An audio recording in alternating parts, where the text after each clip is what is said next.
Picture New York City in 1890. Every day, ships arrived carrying thousands of Europeans who'd gambled everything on a fresh start. Between 1840 and 1910, over 4 million of them came through. What they found wasn't quite what they'd imagined. Take the Bohemian immigrants, Czechs and Slovaks mostly. They'd end up in tenement buildings where landlords divided single rooms into smaller and smaller spaces. Some of these rooms had no windows at all. You'd work 17 hours a day for wages that barely covered the rent, and if you couldn't speak English, well, you couldn't exactly argue about it. For many Bohemians, there was another problem: tobacco. They'd end up working in the cigar-making trade, often right there in their cramped apartments. That smell never left. It was in the walls, in your clothes, in your lungs. This is the story of those tenements and the people who lived in them. Okay, so, if you're here a lot, you know I ask for likes and subscribes. But seriously, where are you guys? Comment your location and time. Sometimes I see someone from California listening at 3 p.m. and I'm like, are you napping? All right, New York tenements in the 1800s tonight. But wait, are you comfortable? No, really, check. Pillows, blankets, the whole deal. Where we're going, you'll want to be settled. You wake up gasping, not from a nightmare, but from the air itself. Thick, brown, choking. Your lungs struggle to find anything resembling oxygen in this soup of tobacco dust. The smell has penetrated everything. Your clothes, your hair, your skin. After 6 months in this room, you can taste it even in your dreams.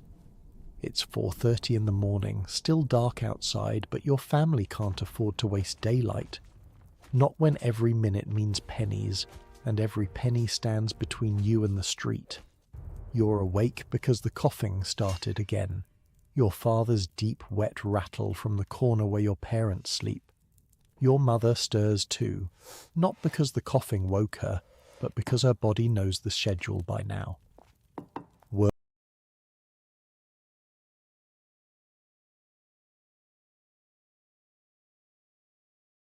Work begins before dawn. Welcome to 1879. Welcome to the tenements of New York's East Side. Welcome to life as a Bohemian immigrant. You swing your legs off the edge of the narrow bench where you and your 2 siblings sleep.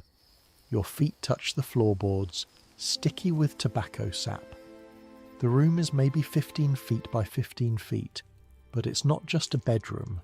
It's kitchen, living room, dining room, and cigar factory all at once. Joseph, your mother whispers in Czech, get the water.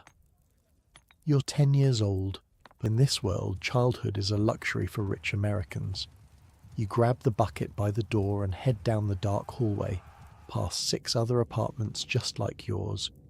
Inside each one, a family of 5, 6, sometimes 8 people, all waking up to the same routine, all choking on the same tobacco air.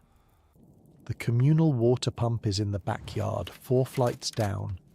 In winter, the trip is brutal. Tonight's September chill is just a warning of what's coming. You've been in America for 6 months, arrived from Bohemia, what some now call the Czech lands, with dreams your parents wouldn't even speak aloud. Dreams that have shriveled faster than the tobacco, leaves you stripped for 14 hours a day. Let me paint you a picture of what it was like back then, says my historian friend who spent 3 years researching these tenements. Imagine the worst apartment you've ever seen. Now remove the plumbing, add 6 more people, and fill it with toxic fumes. That was luxury compared to what these folks endured. The pump screeches as you work the handle. 3 other children from neighbouring apartments are already filling their buckets. Nobody speaks, partly because of exhaustion, partly because words feel wasted when your stomach's been empty since yesterday afternoon. You think about the bread your mother will slice for breakfast, 1 thin piece each, no butter. You think about the 12 hours ahead, your fingers working alongside your parents and sisters, stripping tobacco leaves, rolling cigars, your hands permanently stained the colour of rust. Oh, and here's something they don't tell you in the history books. That tobacco stain, it never comes off. These cigar workers had permanently brown fingers their entire lives.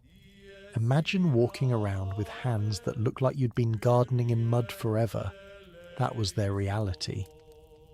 Back in the apartment, your mother has already cleared the workbench of last night's sleeping blankets. Your 5-year-old sister is still asleep in the corner on a pile of tobacco sacks. She'll get another hour before she too joins the production line. Your father sits at the bench coughing into a rag. When he pulls it away, you pretend not to see the flecks of blood. Everyone knows what it means, but nobody says it. Consumption. The tuberculosis that claims so many in these buildings. The disease doctors now link directly to tobacco dust inhalation and the windowless rooms where you both work and sleep. "Good morning," he says in Czech, trying to sound strong. He's been in America 9 years and still can't speak more than 10 words of English. None of the adults in your community can. There's no time to learn, no opportunity to practice, and honestly, no point. Your world is these few blocks of the Lower East Side where Czech is the only language that matters. You pour water into the basin, splash your face, and take your place at the bench. The tobacco is already there, delivered last Friday from the manufacturer, the same man who is your landlord. He owns the building, provides the raw materials, and buys back the finished cigars. He sets the prices for both your rent and your work, and the math never adds up in your favour. Let's break down the economics, because this is where it gets really twisted. The typical Bohemian family paid between $10–12 per month in rent for a tenement apartment in the 1870s. For that same family making cigars, the going rate was about $3.75 per 1,000 cigars. Working from dawn until night, we're talking 17-hour days, a family might produce 3,000 cigars in a week, earning 11.25. So basically, after killing themselves for a solid week, they'd barely cover rent. Food, medicine, clothing, good luck. Your fingers start the familiar dance, separating leaf from stem, sorting by quality, preparing the wrapper, the binder, the filler. Every cigar a tiny work of craft that will sell for more money than you'll see in a day. "Hey, what's happening in the streets today?" your father asks. A morning ritual meant to distract from hunger and fatigue. You shrug. Mr. Novak says there's talk of another strike. The cigar makers on 38th Street want $5 per 1,000 instead of $3.75. Your father snorts. "And I want a mansion on 5th Avenue. Talking won't change anything." Your mother gives him a look. "Joseph is just answering your question." "And the landlord's just answering the market," your father says. "We ask for more money. He shows us the line of new arrivals getting off the boats, willing to work for less." He's right, of course. Every week more Bohemians arrive, each family more desperate than the last. The landlords know exactly what they're doing, keeping everyone just desperate enough to work, not quite desperate enough to rebel. The sun begins to creep through the building across the narrow alley, your only source of light. It barely qualifies as a window, just a small opening that gives you a view of the brick wall 12 feet away. In the summer, the heat is unbearable. In the winter, the cold seeps in. There is no good season in the tenements. As the light grows, you can see the full reality of your home. The walls, once white perhaps, have turned the colour of tobacco juice. The ceiling is cracked, with water stains from the leaking roof. In one corner, despite your mother's constant cleaning, a family of cockroaches has built a dynasty. They thrive on the tobacco scraps, unbothered by the poison that's slowly killing the humans. You're probably thinking, why didn't they just move somewhere else? Or, why not find different work? Trust me, they tried. The problem was threefold. First, they had no money to relocate. Second, they didn't speak English, which eliminated most jobs. And third, this is the kicker, many landlords were also the tobacco suppliers and cigar buyers, creating a closed system that was basically modern slavery. I interviewed an economist who specializes in 19th century labor conditions, and he told me, what the Bohemians experienced was a perfect trap. They were bound by language, geography, skill set, and economics.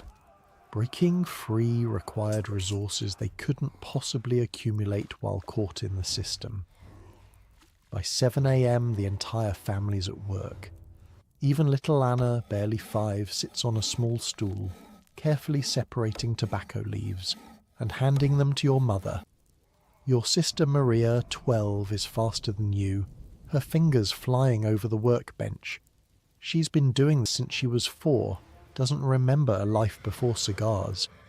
The building comes fully alive now. Through the thin walls you hear coughing, arguments, the crying of babies, the rhythmic sounds of work. Someone is singing a Czech folk song 3 apartments down, a mournful tune about homeland and loss. It makes your mother's eyes water, though she'll blame it on the tobacco dust. A loud knock at the door makes everyone jump. Inspection, says your father grimly. The Board of Health occasionally sends inspectors to the tenements, not to help, but to ensure the cigars aren't being made under unsanitary conditions. The irony is staggering.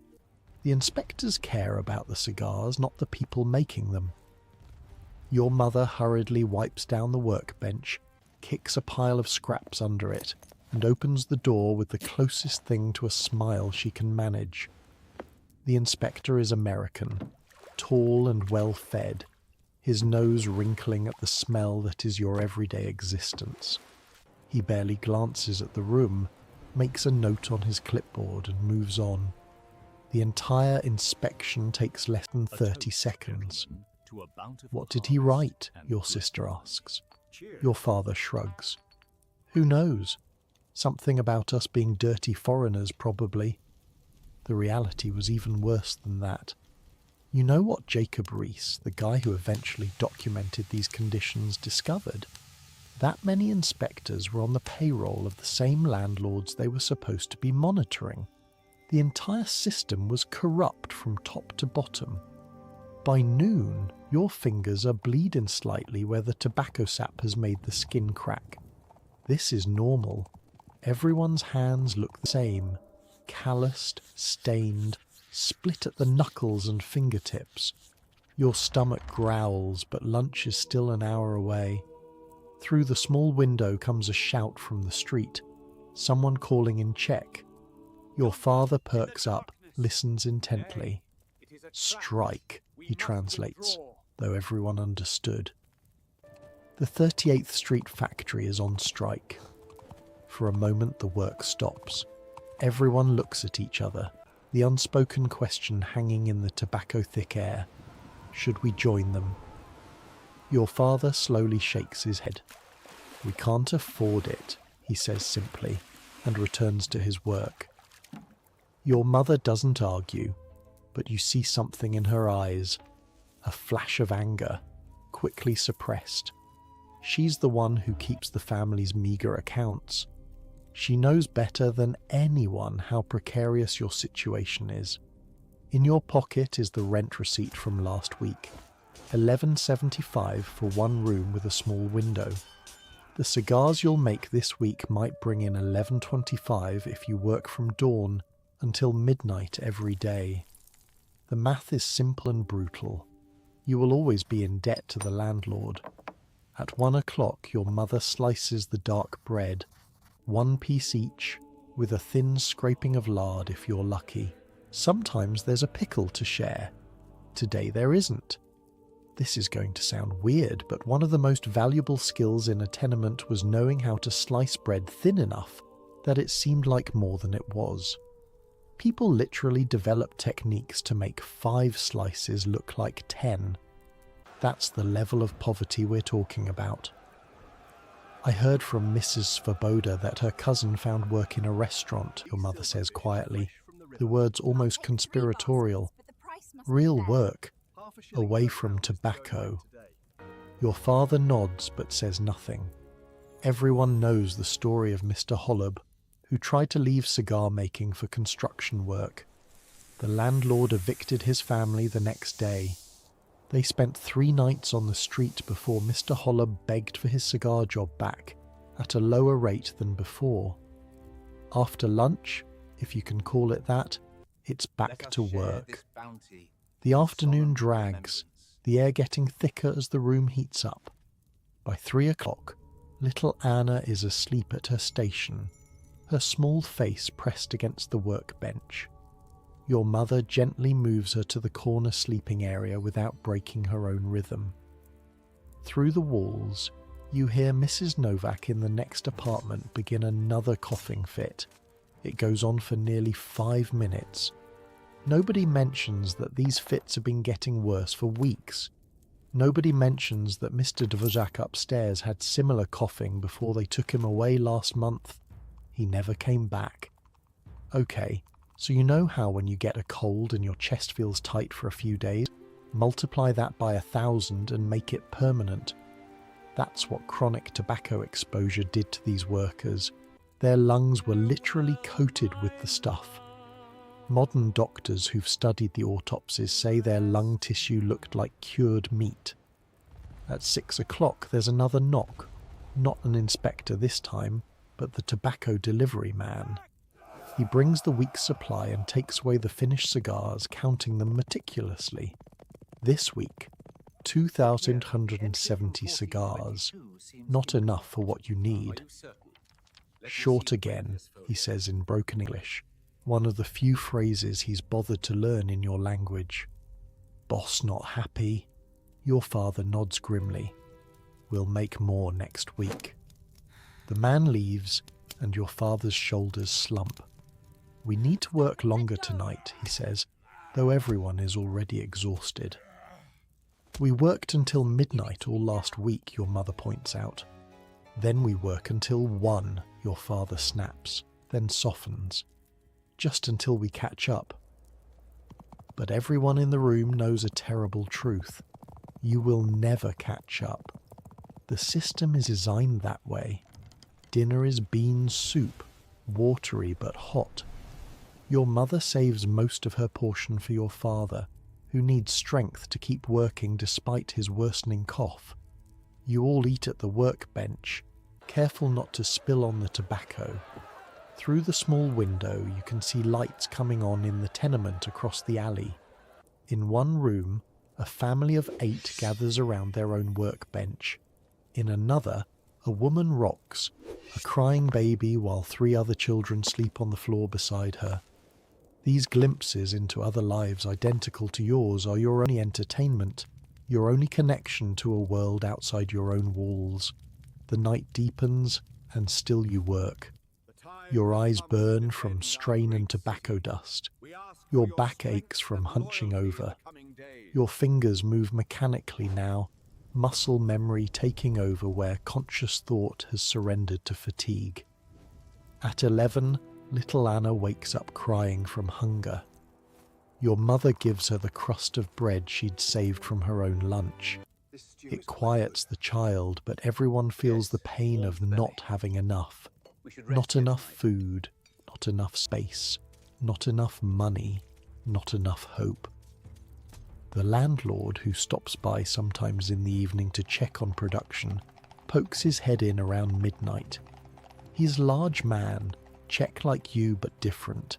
He came 20 years earlier, learned English, figured out how to become the exploiter rather than the exploited. Still working? He asks, sounding pleased.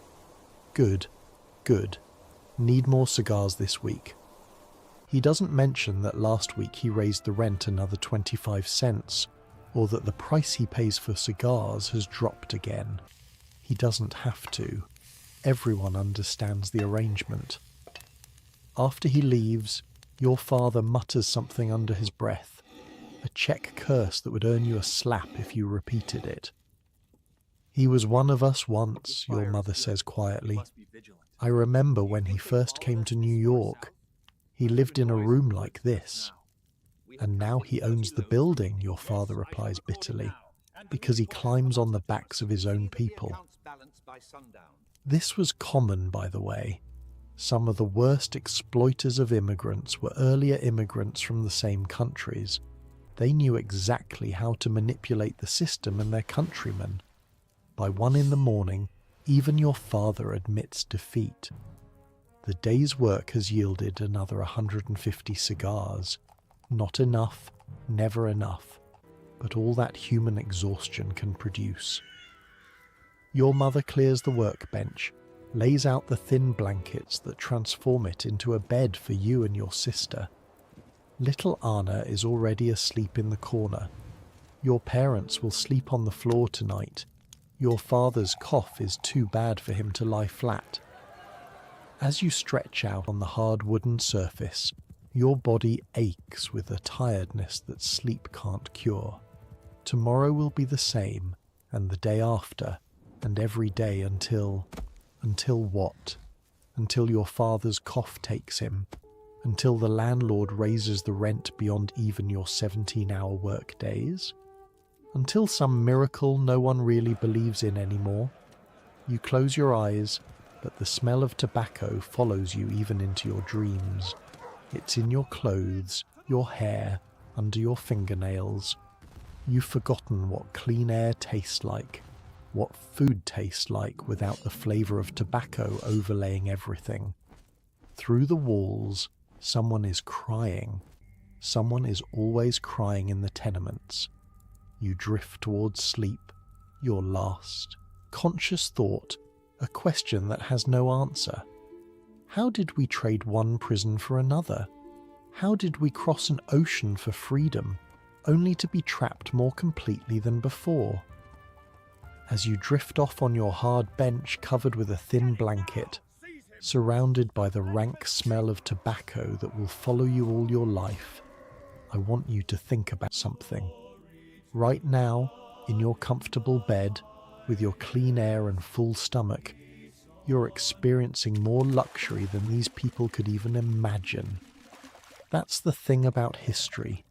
We think of these people as characters in a story, but they were as real as you and I, with dreams and fears and the desperate hope that tomorrow might somehow be better than today.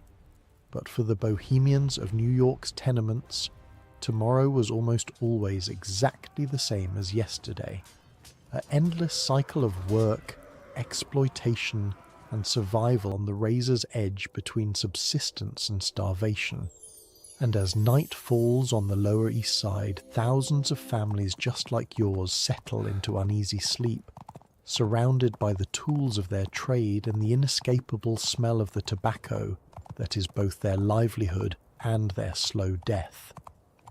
Morning arrives like it always does in the tenements, announced not by sunlight, which barely penetrates your narrow window, but by the sounds. First, the coughing. Dozens of tobacco-scarred lungs clearing themselves across the building. Then the water pumps squeaking, the hallway floorboards creaking, babies crying, and finally the rhythmic sounds of work beginning. Your father is already at the workbench when you open your eyes. His silhouette hunched over tobacco leaves in the dim light. He didn't sleep again. The cough kept him sitting upright all night. "Dobre rano," he says without looking up. "Good morning." You stretch your aching back. The workbench makes for a hard bed, but it's better than the floor where your mother slept with little Anna. Maria is already up too, splashing water on her face from the basin. "The Novaks got evicted last night," she whispers. "I heard them being put out." Your stomach tightens. The Novaks lived 2 doors down, a family with 5 children. Mr. Novak had been sick, unable to work for nearly a month. Where will they go, you ask? Maria shrugs. The street, the poorhouse, does it matter? They're gone. And that's the thing about tenement life that history books can't quite capture. The constant terror. One missed rent payment, one bad week of production, one illness, and you'd be on the street. No safety net, no savings, no second chances. Your father overhears. "This is why we work," he says, his voice flat. "This is why we don't join strikes." Your mother stirs from her place on the floor, her face lined with exhaustion. At 35, she looks 20 years older. She was beautiful once. There's a small photograph from the old country that proves it. 6 years in the tenements have worn that beauty away, replaced it with a permanent mask of fatigue. "We should wash the bedding today," she says, ignoring the conversation about the Novaks. "It's been 3 weeks." The unspoken reality is that washing the bedding means losing at least 2 hours of work, 2 hours of production, money the family can't spare. "After we finish this bundle," your father replies, nodding at the tobacco. "We're still short from last week." You take your place at the bench as the small room fills with morning light, though light is a generous description for the grimy illumination that filters through your one window. The familiar smell of tobacco wraps around you, so constant you only notice it now in the first moments after waking. "Grab the water, Josef," your mother says, and you head out with the bucket. The hallway tells its own stories this morning. The Novak's door stands open, the small room already being cleared of their meagre possessions. 2 men you don't recognize are carrying out a broken chair. They don't look at you. At the end of the hall, old Mrs. Dvořák sits on the floor outside her apartment, softly crying. Her son was taken to the hospital yesterday. Everyone knows what that means. Nobody has money for hospitals until it's too late, and few come back. The hallway itself is a health hazard, narrow, with peeling wallpaper and floorboards that sag underfoot.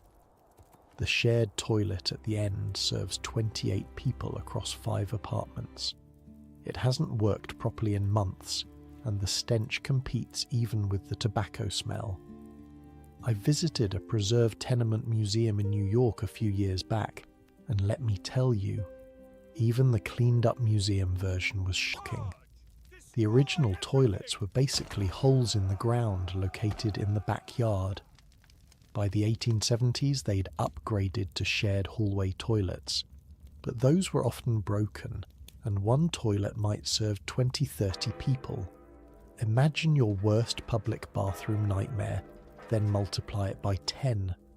You carefully step around a puddle of something you don't want to identify and make your way down the 4 flights of stairs. Each floor houses similar stories. The immigrants might come from different parts of Europe, but the conditions are universal. Poverty speaks its own language. In the backyard, which is really just a small concrete area surrounded by towering tenement walls, the water pump is busy this morning. A line of 5 people wait with buckets.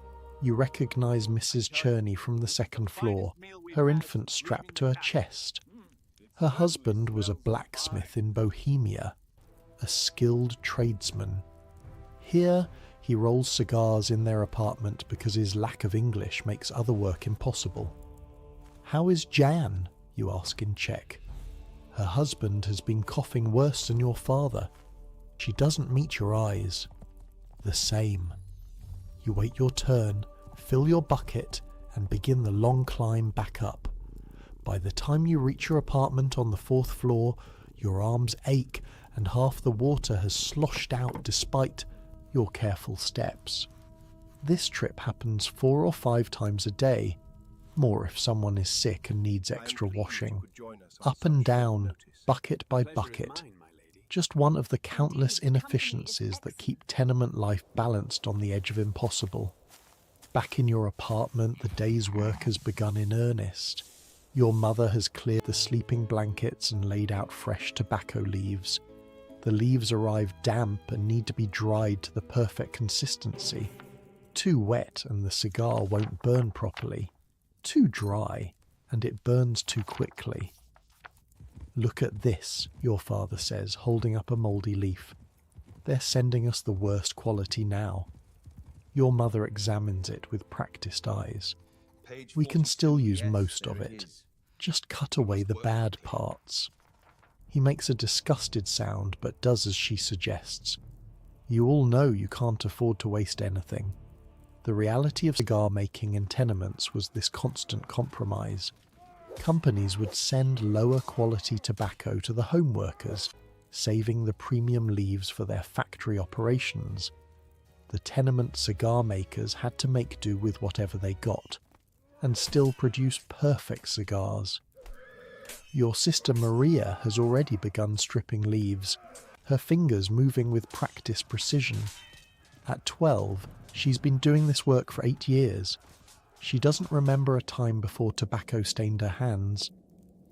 "I heard something yesterday," she says, not looking up from her work. "Mrs. Svoboda says there's a school for immigrant children. Free." Your father snorts. "Nothing is free. The Americans run it, to teach English." Your mother glances up briefly. "We need her hands here." And that's the conversation. A child's hope raised and crushed in the space of seconds. Education is a luxury that belongs to different people in a different world. Here, small fingers stripping tobacco leaves are worth more than minds learning to read. I talked to a historian who specializes in immigrant education, and she told me that many Bohemian families desperately wanted education for their children, but literally couldn't afford to lose the labor.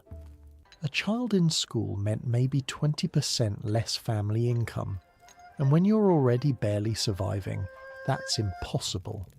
The morning passes in the familiar rhythm of work. Strip the leaves, sort them by size and quality. Prepare the fillers, the inner tobacco that gives the cigar its body. Roll the binder leaf around the filler to hold it together. Then the final step, the wrapper leaf, the visible outer skin of the cigar that must be perfect, without tears or blemishes. Your father handles the wrapper work. Despite his illness, his fingers still possess the delicate touch needed. Your mother prepares the fillers. You and Maria strip and sort. Little Anna, now awake, sits on her small stool picking out stems and veins from the leaves, work suitable for 5-year-old fingers. The room grows warmer as the day progresses. Sweat beads on your forehead, making your eyes sting when tobacco dust mixes with it. There's no ventilation beyond the single window, which offers little relief. In summer, the temperature inside can reach 100 degrees. In winter, it barely rises above freezing. At noon, there's a knock on the door. Everyone freezes. "Rent," says a voice in accented English. Your father nods to your mother, who goes to the battered tin box kept under a floorboard. From it, she removes a carefully counted stack of coins. $11.75, nearly every cent the family has. When she opens the door, the landlord, Mr. Kaufman, barely looks at her, just holds out his hand for the money. He's a large man with a prosperous belly and fingers adorned with gold rings. 20 years ago, he arrived from Prague just like your family. Now he owns half the building and supplies tobacco to most of its residents. "Still sick?" he asks, glancing at your father. "Getting better," your father lies. Kaufman grunts. "Production was down last week. We'll make it up. You'd better. New family arrived yesterday from Praha. 6 people, 3 adults who can roll. They're looking for work and space." The threat doesn't need to be spelled out. There's always someone more desperate willing to take your place. After he leaves, your mother's hand trembles as she shuts the door. We don't have money for food now. Your father doesn't look up from his work. We still have some bread. And I'll ask Pani Horakova if she can spare potatoes. Her son sends her money sometimes. This was the brutal reality. Rent always came first, no matter what. Food was the flexible expense. People literally starved to keep roofs over their heads. The afternoon drags on.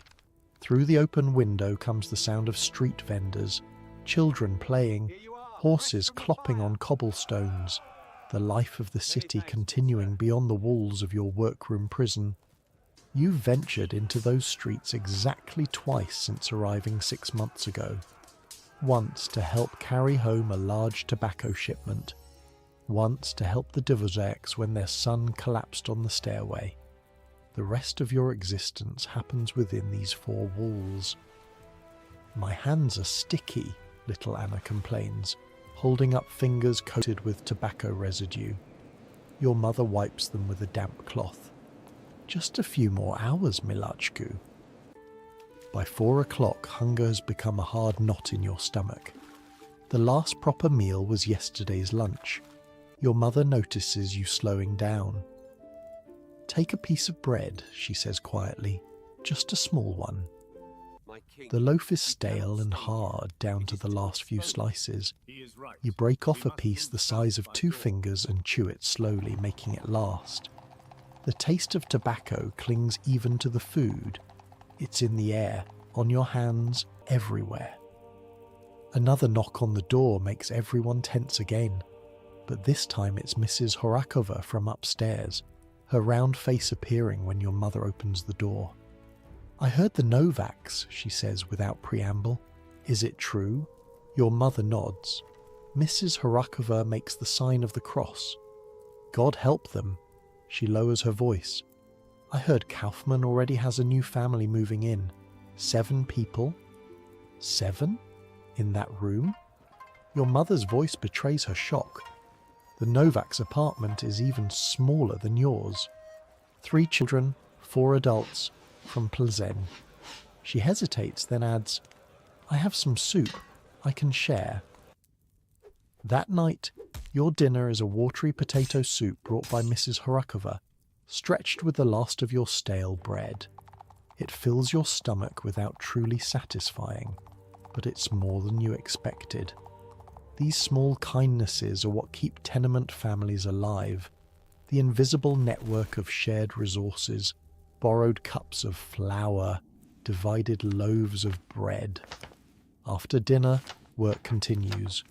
Nobody in the tenements can afford to respect conventional working hours. Every waking moment is potential production time. Every idle hand a luxury. Tell me about Bohemia again, little Anna says as she sorts leaves by lamplight. About our village. Your mother's expression softens for the first time today. It was green. So green your eyes would hurt from looking at the fields, and in spring, flowers covered the hills like coloured blankets. Why did we leave? Annie asks, though she's heard the answer many times. Because there was no food, your father answers bluntly. No work. The landlord took everything, and then wanted more. Like here, you say without thinking. Your father looks at you sharply but doesn't contradict. The parallels are too obvious. One form of exploitation traded for another. My great-grandfather came from Eastern Europe around this time, and he used to say, we didn't escape poverty. We just moved it to a different country where we couldn't even read the signs. At 8 o'clock, there's a commotion in the hallway. Voices raised, a child crying. Your mother cracks the door to look out. The new family, she reports, moving into the Novak's room. You all listen to the sounds of furniture being dragged, children being shushed.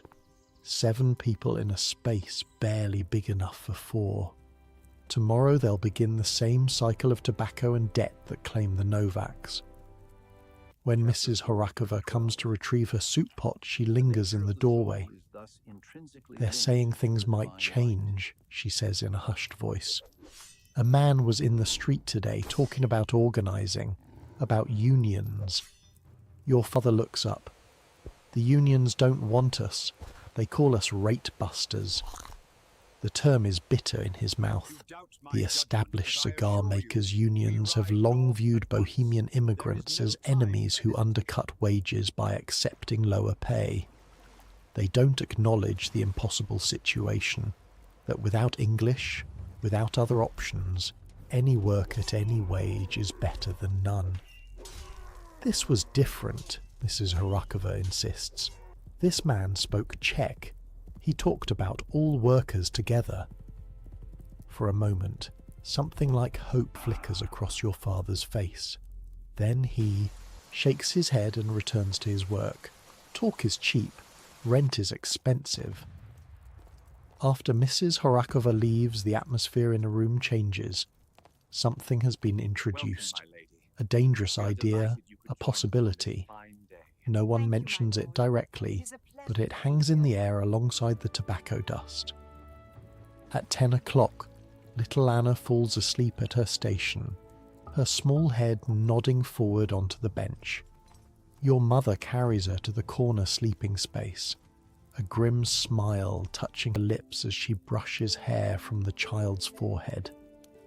She looks like my mother, she whispers, around the eyes. These moments of tenderness are rare treasures in tenement life, brief reminders that behind the work-roughened hands and tobacco-stained fingers are human beings with memories, with histories. By 11, your own eyes are struggling to stay open. The day's production sits in neat piles, 470 cigars. Not enough, never enough. Go to sleep, your father says suddenly. All of you. I'll finish the batch. You need rest, your mother argues. Your cough. I'll rest when we've made quota. Go. The tone of his voice makes clear this isn't a suggestion. Your mother hesitates, then begins clearing part of the workbench for you and Maria to sleep on. She and Anna will take the floor corner again. As you lay your tired body on the hard bench, covered only by a thin blanket, the sounds of the tenement create their nightly symphony. Arguments and love-making, children crying and old people praying, drunken singing and quiet sobbing, all filter through walls thin enough to pass tobacco smoke. From your father comes the steady sound of work, leaves being stripped, wrappers being rolled, the quiet desperation of a man trying to outwork death itself. He's getting worse, Maria whispers beside you, quiet enough that only you can hear. I know. What will we do if... She doesn't finish the sentence. You have no answer. Without your father, the family production will drop by at least a third. With it, any hope of meeting the rent, of feeding 5 mouths. The ash barrels that stand in front of the big rows of tenements on 71st and 73rd Streets tell their own stories, filled to the brim with the stems of stripped tobacco leaves. Even the garbage of the tenements is marked by the industry that both sustains and kills its residents. Through the small window you can see lights still burning in apartments across the narrow alley. Other families, other workbenches, other lives mirror to your own. The woman directly across hasn't left her apartment in the 3 months you've been watching. She sits at her bench 18 hours a day, rolling cigars with mechanical precision, a living automaton. Your eyes grow heavy as your father's silhouette continues its work in the lamplight. His cough punctuates the night, but his hands never stop moving. In the morning you find him still at the bench, slumped forward, finally overcome by exhaustion. The night's work. Another 100 cigars, neatly piled beside him. Your mother places a gentle hand on his shoulder, and he starts awake, immediately reaching for more tobacco. Enough, she says softly. Rest now. We'll continue. For once, he doesn't argue. He makes his way to the corner space vacated by Anna, who's already at her station sorting leaves. He lies down and is asleep within seconds, his breathing ragged and shallow. The rank smell from the workbench follows you into the hallway as you go for the morning water. It's in your clothes, your hair, under your fingernails.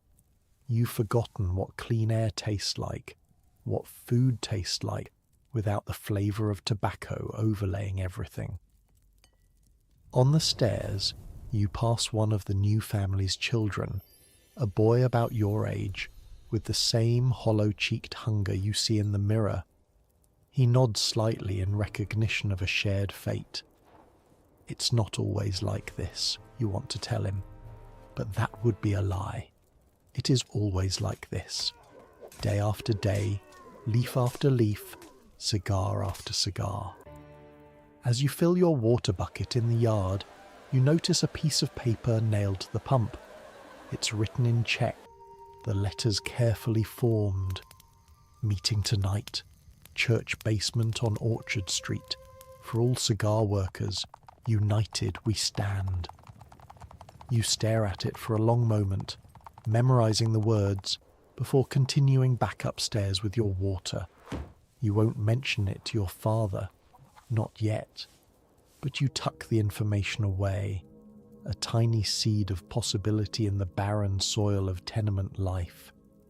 Back in the apartment, the day's work has already begun. Your mother has taken your father's place at the wrapper station, though her fingers lack his practice skill. Maria strips leaves faster than ever, making up for lost time. The routine continues, the same as yesterday, the same as tomorrow. Strip the leaves, sort them, roll them, repeat. The cigar maker's endless cycle. But something has changed. A current of tension, of possibility, runs beneath the surface. The whispered conversations in the hallway, the paper on the pump, the new family arriving even as the old one was forced out. The system that keeps you trapped depends on isolation, on the belief that there is no alternative. But what if there is? What if Mrs. Horakova is right, and things could change? As you take your place at the workbench, your hands automatically resuming their familiar tasks, you allow yourself something dangerous, a small, fragile hope that tomorrow might be different from today. Even as the tobacco dust settles on your skin and the familiar smells wrap around you like prison walls. The next morning begins like all others, in darkness, with the taste of tobacco already in your mouth before you've even opened your eyes. But today carries something different. The paper on the pump, the whispers in the hallway, the meeting. Your father is still asleep when the rest of you begin work, his body finally surrendering to the exhaustion and illness he's been fighting for months. His cough punctuates the quiet morning like a grim metronome. Let him rest, your mother says when you glance at his corner. We'll manage. And so the day begins with just 4 pairs of hands instead of 5, a devastating reduction in a family that needs every finger working to survive. The process of making cigars is both art and torture, a skilled craft performed under impossible conditions. The tobacco arrives damp, the leaves entire. Before anything else can happen, it must be prepared. Joseph, sort these, your mother says, pushing a pile of leaves toward you. Wrappers separate from fillers. This is the first step, identifying which leaves are suitable for the outer wrapper, the visible skin of the cigar, and which will go inside as filler. Wrapper leaves must be perfect. No tears, no holes, no discoloration. Imperfect leaves become fillers, the invisible interior. You thumb through the pile, your hands automatically separating the leaves into categories: wrapper, binder, which holds the filler together, and filler. Your fingers are so stained with tobacco that they look like they're wearing brown gloves. Permanent discoloration that marks cigar workers as clearly as a brand. Wait, I need to tell you something wild about this tobacco staining. When Bohemian immigrants tried to get other jobs, employers would immediately spot their permanently stained hands and know they were cigar workers. It was like a tattoo they couldn't escape. Some would try scrubbing their skin raw with lye soap, but the stain had penetrated too deeply.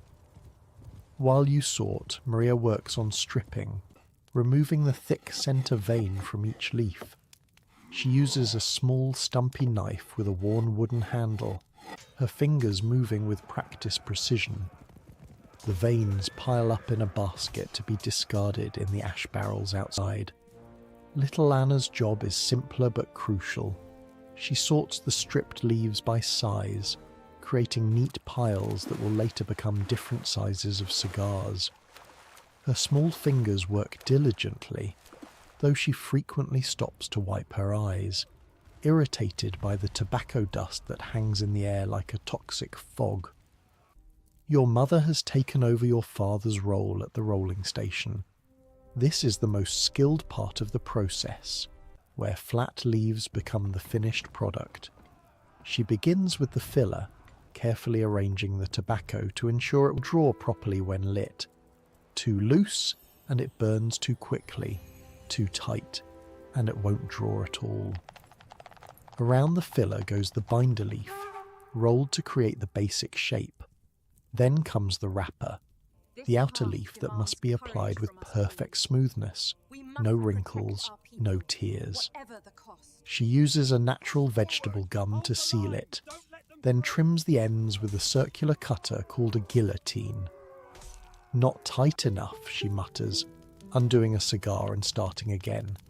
Your father could roll 4 in the time it takes her to perfect one. The room is eerily quiet without your father's stories.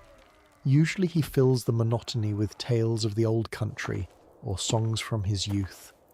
Without him, there's only the sound of work, leaves being torn, knives scraping, the soft thud of the guillotine trimmer. By mid-morning your fingers are already aching, the tobacco sap makes them sticky, and the constant fine movements leave your joints stiff. The dust makes your eyes water and your throat scratch. But stopping isn't an option. How many did we make yesterday? Anna asks, breaking the silence. 570, your mother answers.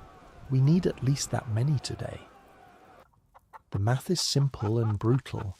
At $3.75 per 1,000 cigars, that's barely $2.14 for a day's work by 5 people. Less than 43 cents per person for a 17-hour day. And from that must come rent, food, clothes, everything. You know, I actually calculated this once. Adjusted for inflation, these families were making about 60 cents per hour in today's money. Imagine working 17 hours to earn $10. That was their reality. A knock at the door startles everyone. Your mother quickly wipes her hands on her apron and answers it. Standing there is the boy you saw on the stairs yesterday, the one from the new family. My mother asks if you have thread, he says in Czech, his accent marking him as from a different region than your family. Our baby's shirt is torn.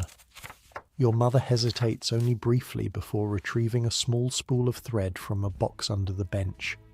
Thread is precious, used for clothes, for emergency repairs, occasionally even for binding cigars when the vegetable gum runs low.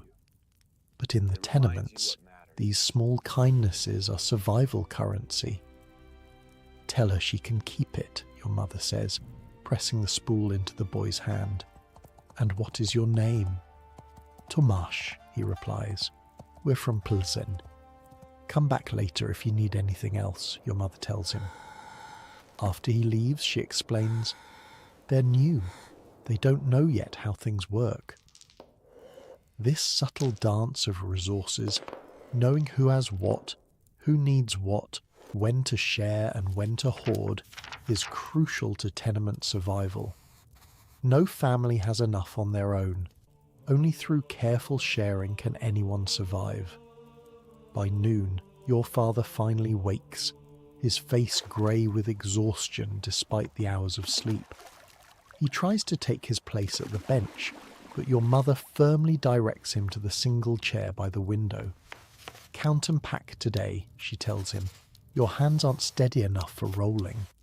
He starts to argue, but is interrupted by a coughing fit so severe it leaves him gasping. When he pulls the rag from his mouth, fresh blood stains the fabric. Everyone pretends not to notice. The packing and counting is the final stage of production.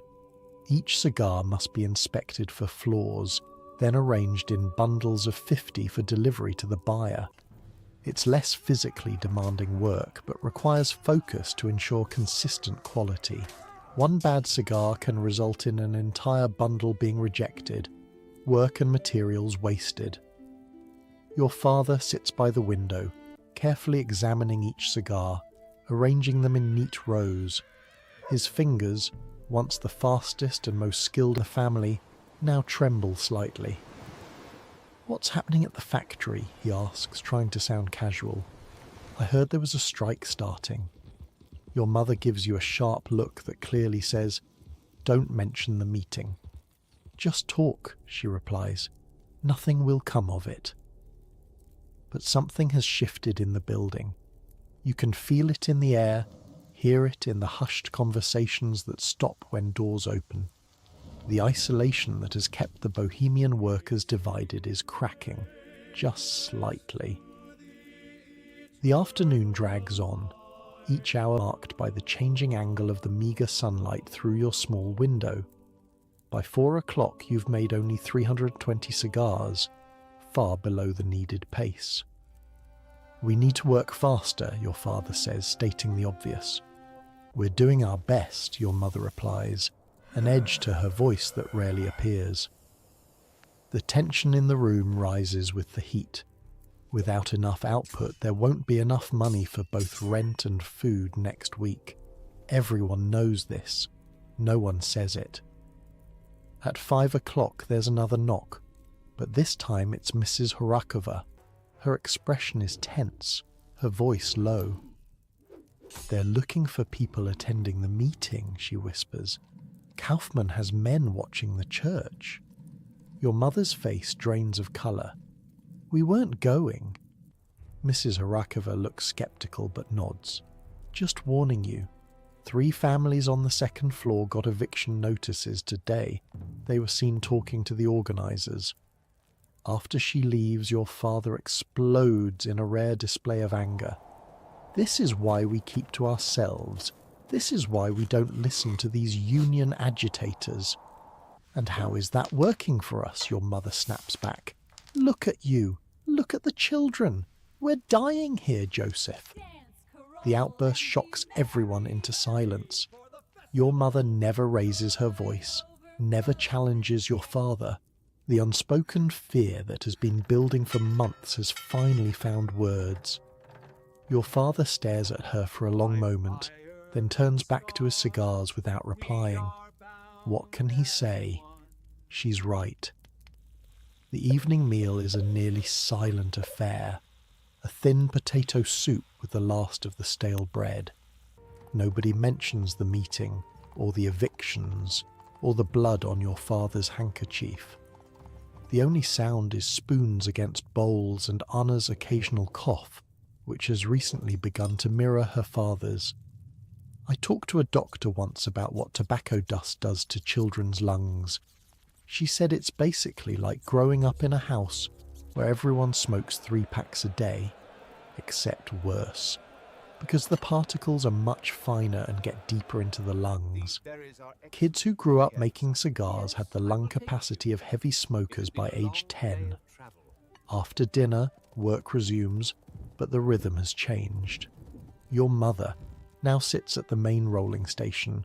Maria and Anna continue sorting and stripping, while you've been promoted to binder, wrapping the inner leaf around the filler tobacco to create the cigar's structure. Your father still sits by the window, inspecting and counting, but his movements have slowed. Occasionally he simply stares out at the darkening sky, his expression unreadable. At 7 o'clock you hear noises from the street, voices raised in argument, then a woman crying. Your father motions for you to look out. From your 4th floor window you can see a family being evicted. Furniture and belongings piled haphazardly on the sidewalk, children huddled together on a mattress, a woman pleading with the impassive landlord. You recognize them from the 2nd floor, the Baraneks, a family with 4 children.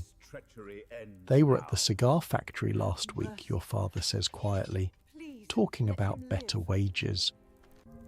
Everyone watches in silence as the family's life is dismantled before their eyes. This is the eternal threat that hangs over every tenement family. One complaint, one missed payment, one act of resistance, and you join the ranks of the truly desperate, the homeless. Back to work, your mother finally says, turning away from the window. We need 200 more before midnight. The work continues by lamplight, the small flame casting long shadows across the room. Your fingers move mechanically now, muscle memory taking over where conscious thought surrenders to exhaustion. Strip, sort, bind, wrap, cut, inspect, pack, repeat, repeat, repeat. The ritual of cigar making has a hypnotic quality. The same movements performed thousands of times create a state almost like dreaming while awake. Sometimes, in these evening sessions, you find your mind wandering back to Bohemia, to green fields and clear air, to the taste of food that isn't permeated with tobacco. You're startled from this reverie by a sound at the door, not a knock, but a soft scratching. Your father motions for everyone to be quiet, then carefully opens it. Standing there is Tomasz, the boy from the new family. His eyes are wide with fear. My father says to warn you, he whispers. Men are checking apartments tonight, looking for union papers. Your father nods his thanks and closes the door. Hide the tobacco, he says immediately, under the blankets. Make it look like we're just sleeping. You all scramble to conceal the evidence of work, the loose tobacco, the tools, the finished cigars. These midnight inspections happen occasionally, not to check living conditions, but to ensure families aren't working beyond their assigned quotas or selling directly to other buyers. Within minutes, the apartment has been transformed from workshop back to living space. The tobacco is hidden under floorboards and blankets, the finished cigars stashed in the small space above the ceiling boards. Your mother has even managed to wipe down the workbench, removing the most obvious tobacco residue. When the heavy knock comes 10 minutes later, you're all sitting on the floor sharing a cup of weak tea, the picture of a family evening. The door opens to reveal Kaufmann and 2 men you don't recognize. Larger, tougher-looking, probably hired muscle. Evening check, Kaufmann announces, pushing past your father into the apartment. His eyes sweep the room, looking for evidence of illicit work or union materials. You're not working? He asks suspiciously. My health, your father replies, coughing as if on cue. We needed rest tonight. Kaufmann's eyes narrow. Interesting time to rest, with the quota short. We'll make it up tomorrow. One of the men is opening cupboards, looking under the bench, even checking the small box where you store personal items. The other stands by the door, blocking any escape. There's talk of troublemakers, Kaufmann says casually. People forgetting their place, getting ideas. We mind our own business, your father assures him. Good. See that you keep it that way. Kaufmann gestures to his men. These gentlemen will be watching the building, for your protection, of course. After they leave, no one moves for several long minutes, afraid they might return. Finally, your mother lets out a breath she's been holding. They're scared, she says. The owners. They wouldn't do this if they weren't afraid. Your father says nothing, just begins retrieving the hidden tobacco. The night's work isn't finished, inspection or no inspection. As you help uncover the workbench, you find your thoughts returning to the paper on the pump. The meeting that's happening right now, while you're here hiding tobacco from the man who both supplies it and charges you rent for the privilege of working with it. The injustice of it all hits you anew. Not just the conditions, the tiny room, the endless work, the sickness, but the deliberate designed trap of it. The system that ensures you can never get ahead, never save enough to escape, never even learn the language that might offer a way out. By 10 o'clock, everyone is back at work. The brief interruption forgotten in the need to meet quota. Your father has returned to the rolling station, ignoring your mother's objections, his experienced hands nearly doubling the production speed despite his shaking fingers. Through the walls come the muffled sounds of similar scenes playing out across the building. Families rushing to complete their own quotas after the inspection delay. The entire tenement is a factory that never closes, its workers unable to even strike without making themselves homeless. At midnight, your father finally calls a halt. Enough, he says, surveying the day's production. 510. It will have to do. Not enough to meet the quota, not enough to cover next week's expenses, but all that human bodies pushed to their limits can produce.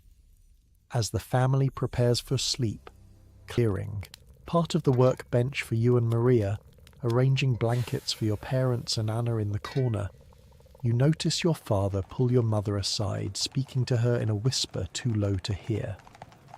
Her expression changes from surprise to concern to a grudging agreement. She glances at you, then nods at whatever he's proposing.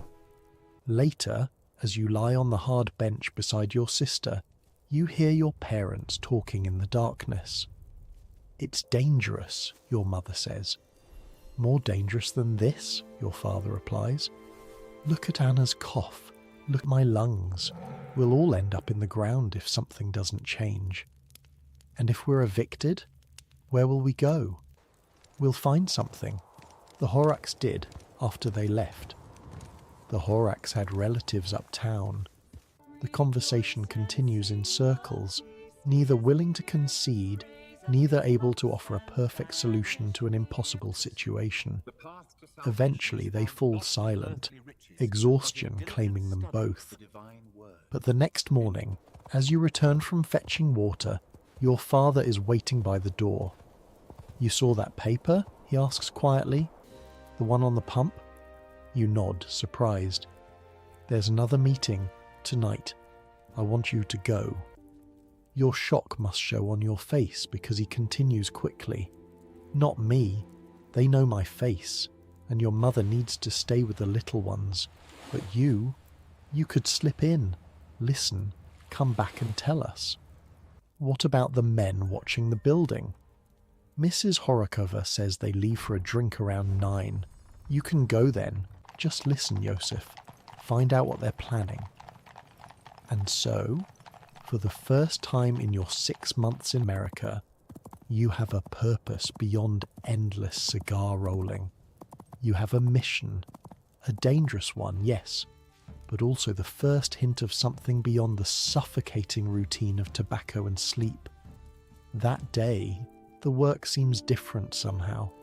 Your fingers still strip and sort, your lungs still burn with tobacco dust, but your mind is elsewhere, imagining what might happen tonight, what you might hear, what possibilities might exist beyond these 4 walls.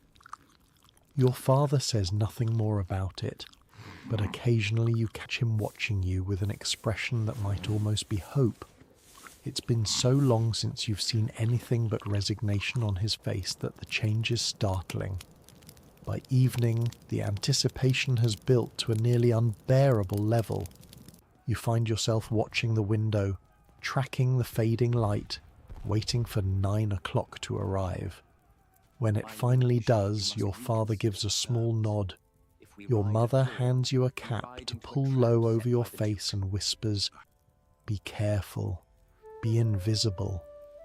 And then you're out the door, heart pounding, heading for a church basement on Orchard Street and a meeting that might change everything, or cost your family what little security they have left. As you slip past the men watching the building, temporarily distracted by a bottle shared between them, you can't help but wonder, is this a beginning or an end? A chance at something better, or the final mistake that will push your family from merely desperate to truly destitute? The streets of the Lower East Side at night are both terrifying and exhilarating after months confined to a single room. The smells, horse manure, sewage, cooking food, unwashed bodies, assault your senses, but even these are preferable to the constant tobacco that has defined your existence. You move quickly, head down, following the directions your father whispered. 3 blocks east, 2 blocks south, look for the church with the broken step. And as you round the final corner, you see it. A small crowd slipping into a basement entrance, faces tense but determined. People like you. People tired of endless work for pennies. People ready to risk what little they have for the chance at something more. You take a deep breath and follow them down the steps into darkness and possibility. The basement is packed with bodies, the air thick with something unfamiliar, not tobacco for once, but tension, hope, fear, all mixed together in this dim space lit by a few sputtering candles. You find a spot against the back wall, pulling your cap low over your eyes. Most people here are adults, tired-looking men and women with the same tobacco-stained fingers as your parents. A few teenagers, no children. You're the youngest by far, and you try to make yourself invisible, just as your mother instructed. At the front of the room stands a man you've never seen before.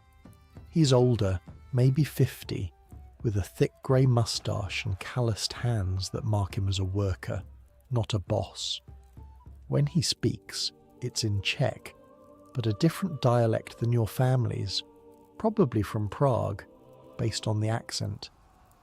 Friends, comrades, thank you for the risk you've taken coming tonight.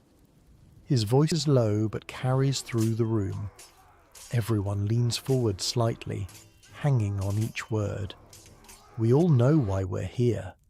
The conditions are killing us, the wages are starving us, the rents are crushing us, and the bosses, our own countrymen, many of them, are growing fat on our labour. Murmurs of agreement ripple through the crowd. Beside you, a woman nods vigorously, her face thin with hunger, but eyes bright with anger. The American unions have failed us, the man continues. They exclude our women, who are half our workforce. They call us rate busters when we have no choice but to accept what's offered.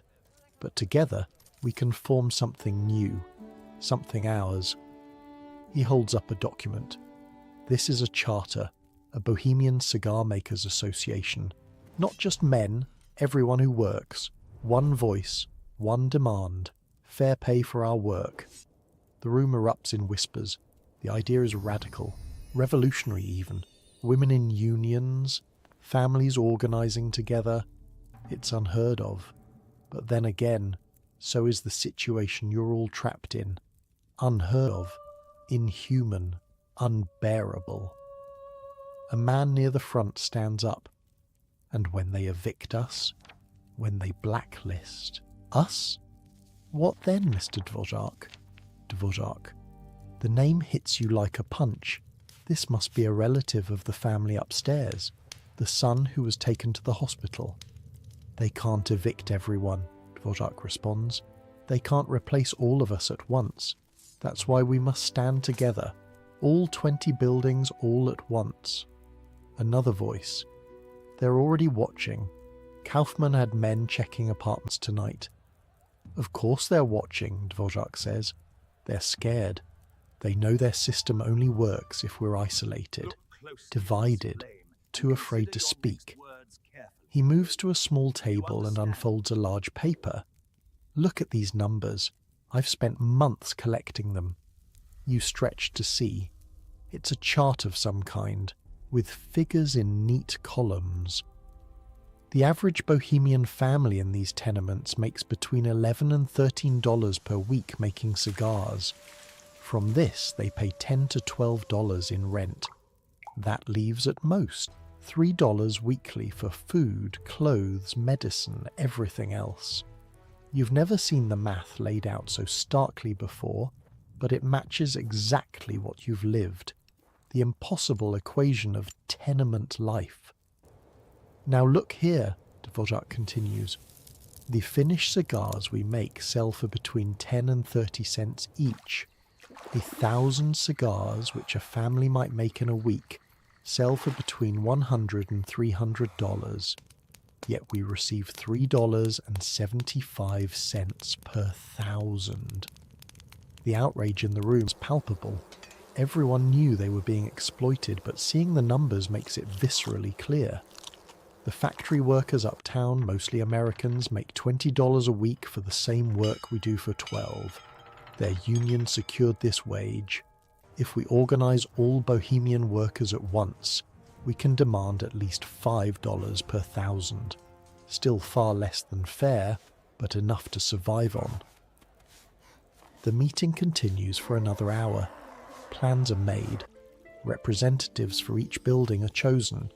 A date is set, 2 weeks from now, for all workers to demand the new rate simultaneously. Papers are distributed with information, figures, demands. You memorize everything, knowing you can't risk taking any papers home. The risk of discovery is too great. As the meeting ends, people file out carefully, leaving in small groups to avoid attention. You wait until most have gone, then slip out and hurry back toward your tenement, mind racing with everything you've heard. The streets feel different now, not just frightening and unknown, but somehow part of a larger world that might, just might, be subject to change. Your family's suffering isn't isolated or unique.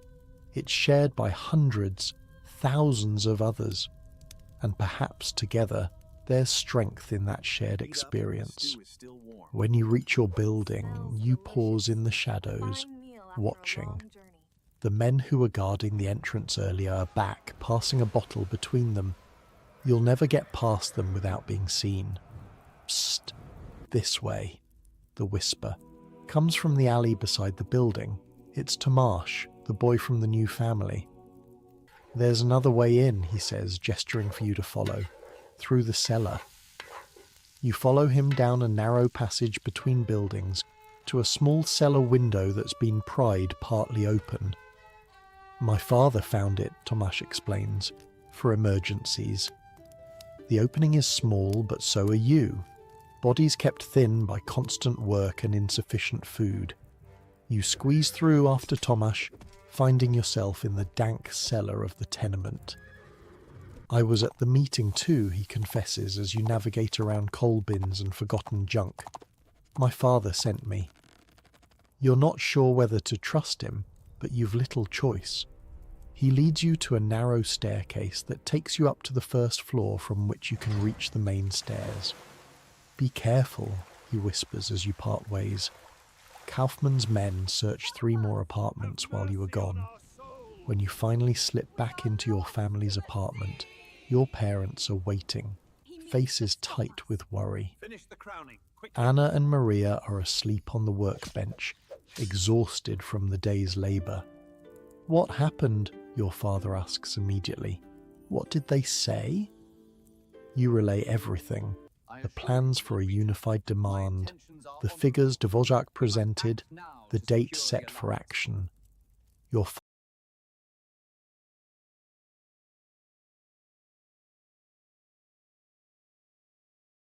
father listens intently, occasionally nodding. Your mother's expression grows increasingly troubled. $5 per 1,000, your father whispers when you finish. That would change everything. Or cost us everything, your mother counters, if it fails. The three of you sit in silence, weighing hope against risk. The math of survival that has governed your existence thus far has no easy answers for this new equation. We should sleep, your mother finally says. Tomorrow comes early. But sleep proves elusive, your mind racing with possibilities and dangers. The numbers Dvořák presented keep cycling through your thoughts. The stark reality of your family's economics laid bare. So let me break this down for you. The brutal math of tenement survival. The average Bohemian family making cigars in their apartment worked about 17 hours a day, 7 days a week. That's 119 hours weekly. With every family member working, typically parents and at least 2 children, that's over 400 person-hours of labour every week. For this, they'd produce around 3,000 cigars on a good week, earning $11.75 at the standard rate of $3.75 per 1,000. That works out to about 2.8 cents per hour of human labour.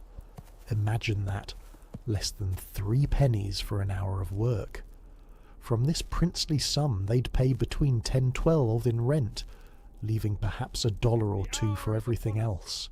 And I mean everything. Food, clothes, medicine, soap, anything they couldn't make themselves. The next morning dawns with the usual routines: fetching water, clearing away sleeping blankets, setting up the workbench. But something has changed. The air feels different. The mechanical motions of preparing tobacco now carry an undercurrent of possibility or danger. Act normal, your father mutters as you take your place at the bench. If anyone asks, you never left last night. Work begins in silence. Strip the leaves, sort them, roll, bind, cut. The familiar rhythm that has defined your existence for months. But now, with each cigar completed, you find yourself calculating $3.75 per 1,000 versus $5 the difference between subsistence and something approaching a real life. At noon, there's a knock at the door. Your father answers to find Mrs. Horakova, her expression grave. The Cadlecks were evicted this morning, she whispers. 3rd floor. They found papers. A chill runs through the room. The Cadlecks have 3 small children. Where will they go? Your mother asks. Relatives in Brooklyn if they're lucky. The street, if not. Mrs. Horakova glances at you briefly. Did you... Your father shakes his head minutely, warning her not to continue. After she leaves, the apartment feels smaller somehow, the walls closing in, the risk of what you're contemplating suddenly very real. Perhaps we should wait, your mother says carefully. See what happens with the others first. Your father doesn't respond, just continues rolling cigars, his movements jerky with suppressed emotion. The afternoon passes in tense silence. Even little Anna senses something's wrong, working without her usual quiet humming. Through the walls come the normal sounds of the tenement. Coughing, babies crying, the rhythmic sounds of work. But now you hear them differently. Each apartment a family like yours, trapped in the same impossible mathematics of survival. At 3 o'clock, the tobacco buyer arrives for his weekly collection. This is usually your father's job, but today he sends you instead. Count carefully, he instructs. Watch everything he does. You follow the man, Mr. Klein, down to his cart in the street. He's a thin, pinched-looking man with spectacles and a ledger he consults constantly. Every family's production is recorded, every penny accounted for. Novotny, apartment 4B, you tell him. 3,040 cigars this week. He consults his ledger. Quota was 3,500. My father is sick. Clean looks at you dispassionately. Kaufman doesn't pay for excuses. He counts the cigars meticulously, rejecting 14 for minor flaws. A slightly loose wrapper here, a small tear there. Quality control, he calls it. Wage theft, you now understand it to be. 3,026 acceptable, he announces, making a notation. That's $11.35. From his money pouch he counts out the coins, dropping them into your palm with deliberate slowness. You're struck by how small the pile looks.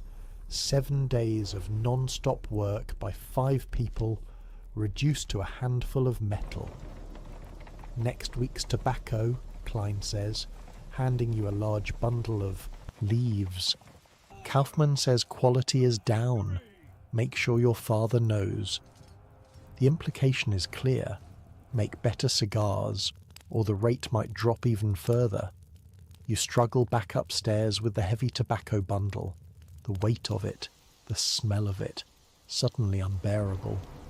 This weekly exchange, tobacco for completed cigars, never quite enough money to cover expenses, is the cycle that keeps your family trapped. When you return to the apartment, your parents are waiting anxiously. How many did he reject? Your father asks immediately. 14. He swears under his breath. Last week it was 10. The week before, 8. They're squeezing us more each time. You hand him the money, which he counts twice before passing to your mother. Her face falls as she quickly calculates. It's not enough, she says simply. It's never enough, your father replies. Your mother takes the small tin box from under the floorboard and adds the new coins. Even with this addition, it's clear there's not enough for both rent and food in the coming week. She begins the grim accounting that happens every Friday. First, she sets aside the rent money, 11.75. This is untouchable. Being evicted means joining the truly desperate on the streets, where survival becomes nearly impossible. That leaves a mere 60 cents for everything else. She divides this with practiced precision. 40 cents for food, she murmurs. 10 for kerosene, 10 for the emergency fund. 40 cents to feed 5 people for a week. The brutal arithmetic of poverty. Maybe I could find other work, you suggest tentatively, after the cigar making, at night. Your father shakes his head. You're already working 16 hours. When would you do this other job? During the 2 hours you sleep. The Dvořák plan is the only way, he continues, lowering his voice. If everyone demands $5 at once, they'll have to agree.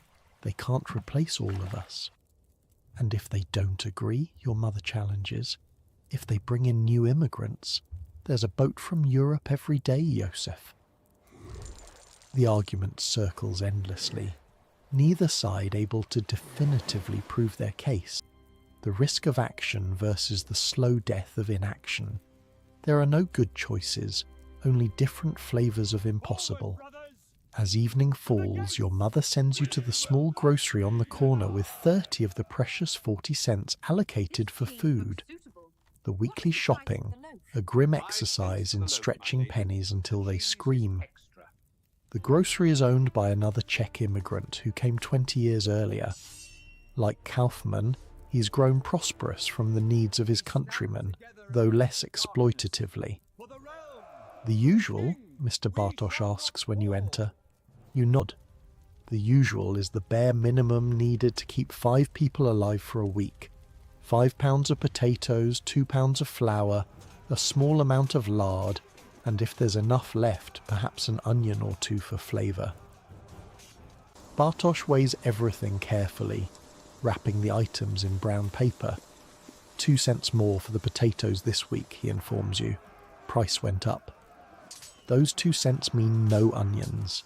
It's a constant recalculation, every penny shift requiring immediate adjustments to the delicate balance of barely not starving. Your father still sick? Bartosz asks as he hands you the packages. You nod non-committally. Shame. Good man. Hard worker. He leans closer. Tell him to be careful. Word is Kaufman's cleaning house. Anyone suspected of union talk. You freeze. We mind our own business. Bartosz nods, but his expression is skeptical. Good. Keep it that way. I've seen too many families on the street this month. The walk home feels longer than usual. The weight of the food packages somehow heavier than the tobacco bundles you carry every day. Each potato, each cup of flour represents survival for another day. The 30 cents in your pocket transformed into one more week of existence. In the apartment, your mother immediately begins preparing the evening meal. Potato soup, stretched with flour to create the illusion of volume. The family gathers around the small table that serves as both dining surface and workbench, the tools of cigar making temporarily set aside. Dinner conversation is subdued. No one mentions the meeting, or the Cadlec's eviction, or the fact that this week's payment was short again. These subjects live in the air between you, unspoken but omnipresent. After the meagre meal, work resumes. The evening shift, another 5 or 6 hours of tobacco sorting and rolling before sleep. The only way to possibly catch up on the ever-increasing quotas. As you take your place at the bench, your father suddenly asks, "Did Dvorak say anything about the American unions, if they would support us?" You're surprised by the direct question in front of the others. He said they've rejected us, called us rate busters. Your father nods grimly. They don't understand our situation. To them, we're just competition, willing to work for less. But we're not willing, you say. We have no choice. Exactly. He looks at you with something like pride. You understand now. Maria has been listening intently. At 12, she's old enough to grasp the complexities of your situation. What happens if we ask for more money and they say no? The question hangs in the air. No one wants to answer directly, but everyone knows. Eviction, blacklisting, starvation. We would find another way, your mother finally says, not sounding convinced. The work continues late into the night, the family collectively trying to make up for the previous week's shortfall. By midnight, your fingers are numb, your back aching, your eyes burning from strain and tobacco dust. But the day's production sits in neat piles, 500 cigars, a good day. As the family prepares for sleep, the familiar ritual of clearing part of the workbench, arranging blankets on the floor, a noise from outside draws everyone to the window. In the street below, illuminated by a single gas lamp, another family is being evicted. Their belongings, pathetically few, piled on the sidewalk. A woman clutches a baby, her other children huddled against her skirts. A man argues with the landlord, gesturing desperately to no avail. "The Svobodas," your mother whispers, "5th floor." You watch in silence as their life is dismantled before your eyes.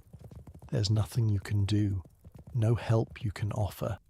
Your family is one bad week away from the same fate. "This is why we keep quiet," your mother says, turning from the window. "This is why we work." But your father's expression has changed. Where there was hesitation before, now there's something harder. Determination, maybe, or desperation. "No," he says quietly. "This is why we must act. Because this will be us soon enough, whether we speak or not." He turns to you. "Tomorrow, find Tomasz. Tell him we're in." The decision has been made. Your family will join the unified demand for better wages, knowing the risks, knowing the potential consequences. The impossible mathematics of survival has driven you to the only calculation left: the chance of dramatic change against the certainty of slow defeat. As you lie on the hard workbench beside Maria, sleep eludes you. Through the thin walls come the sounds of the tenement at night. Coughing, crying, occasional laughter. Lives packed together, each fighting their own desperate battle against the same implacable enemy. Poverty engineered by design. Tomorrow you'll find Tomasz. Tomorrow your family will take its stand. Tomorrow the careful arithmetic of survival will give way to a new, more dangerous calculation, the mathematics of resistance. And as the city sleeps around you, thousands of families just like yours lie awake, making the same impossible choices, balancing the same impossible equations, hoping against hope that somehow the numbers might finally add up in their favor. Morning comes too soon, the pale light filtering through your tiny window, finding you already awake. Sleep had been fitful, your dreams filled with evicted families and tobacco leaves that turn to blood in your hands. Your father's decision weighs on you. Tell him we're in. 4 simple words that might change everything, or cost everything. The day begins like all others in the tenement. The communal water pump, the clearing of sleeping blankets from the workbench, the setup of tobacco leaves. But beneath these familiar motions runs an electric current of tension. Your father moves with purpose today, his cough still persistent but somehow less defeating. "I'll go to the market," he announces after breakfast. "A thin gruel made from the last of yesterday's potato peels. We need thread." Your mother gives him a sharp look. Thread is the last thing you need, and the 10 cents in the emergency fund is too precious to waste. But she doesn't argue. She understands that thread is code for something else entirely. After he leaves, she turns to you. "Find Tomasz today. Be careful who sees you talking to him." Maria looks up from her tobacco sorting. "What's happening?" "Nothing you need to worry about," your mother replies, but her tone lacks conviction. When you go for the morning water, you scan the yard for Tomasz, but he's nowhere to be seen.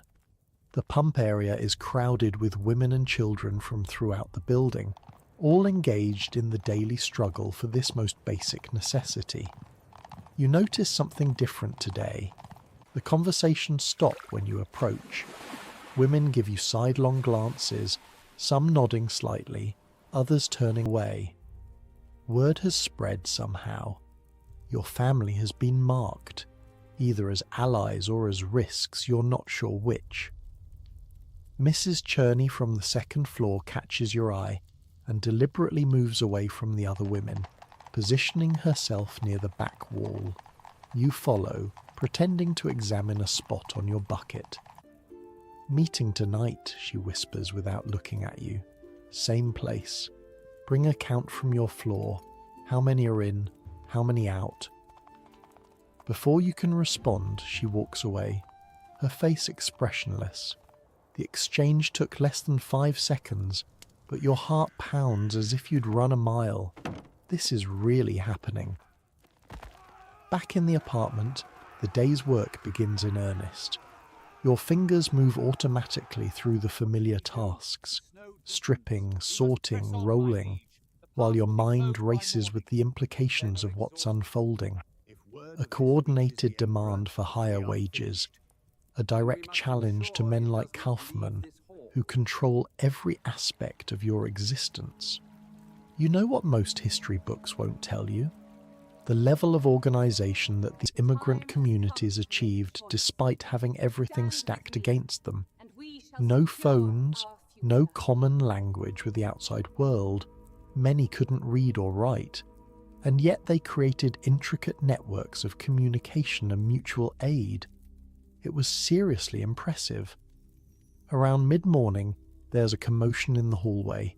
Raised voices, a child crying. Your mother opens the door a crack to see a small crowd gathered around the Baranek's apartment 2 doors down. "What's happening?" she asks Mrs. Harakova, who hovers at the edge of the group. "Helena's baby," The fever came back. They're calling for a doctor. Medical emergencies in the tenements are community affairs by necessity. No single family can afford a doctor's visit, but sometimes collections can be taken, costs shared. Your mother glances back at the tobacco piled on your workbench, at the day's work that means survival, then makes a decision. Anna, stay with Joseph and Maria. Keep working, she instructs, then slips out to join the group in the hallway. Through the thin walls you hear the discussions, urgent, pragmatic. Who has money to contribute? Who knows of a doctor who might accept payment in installments?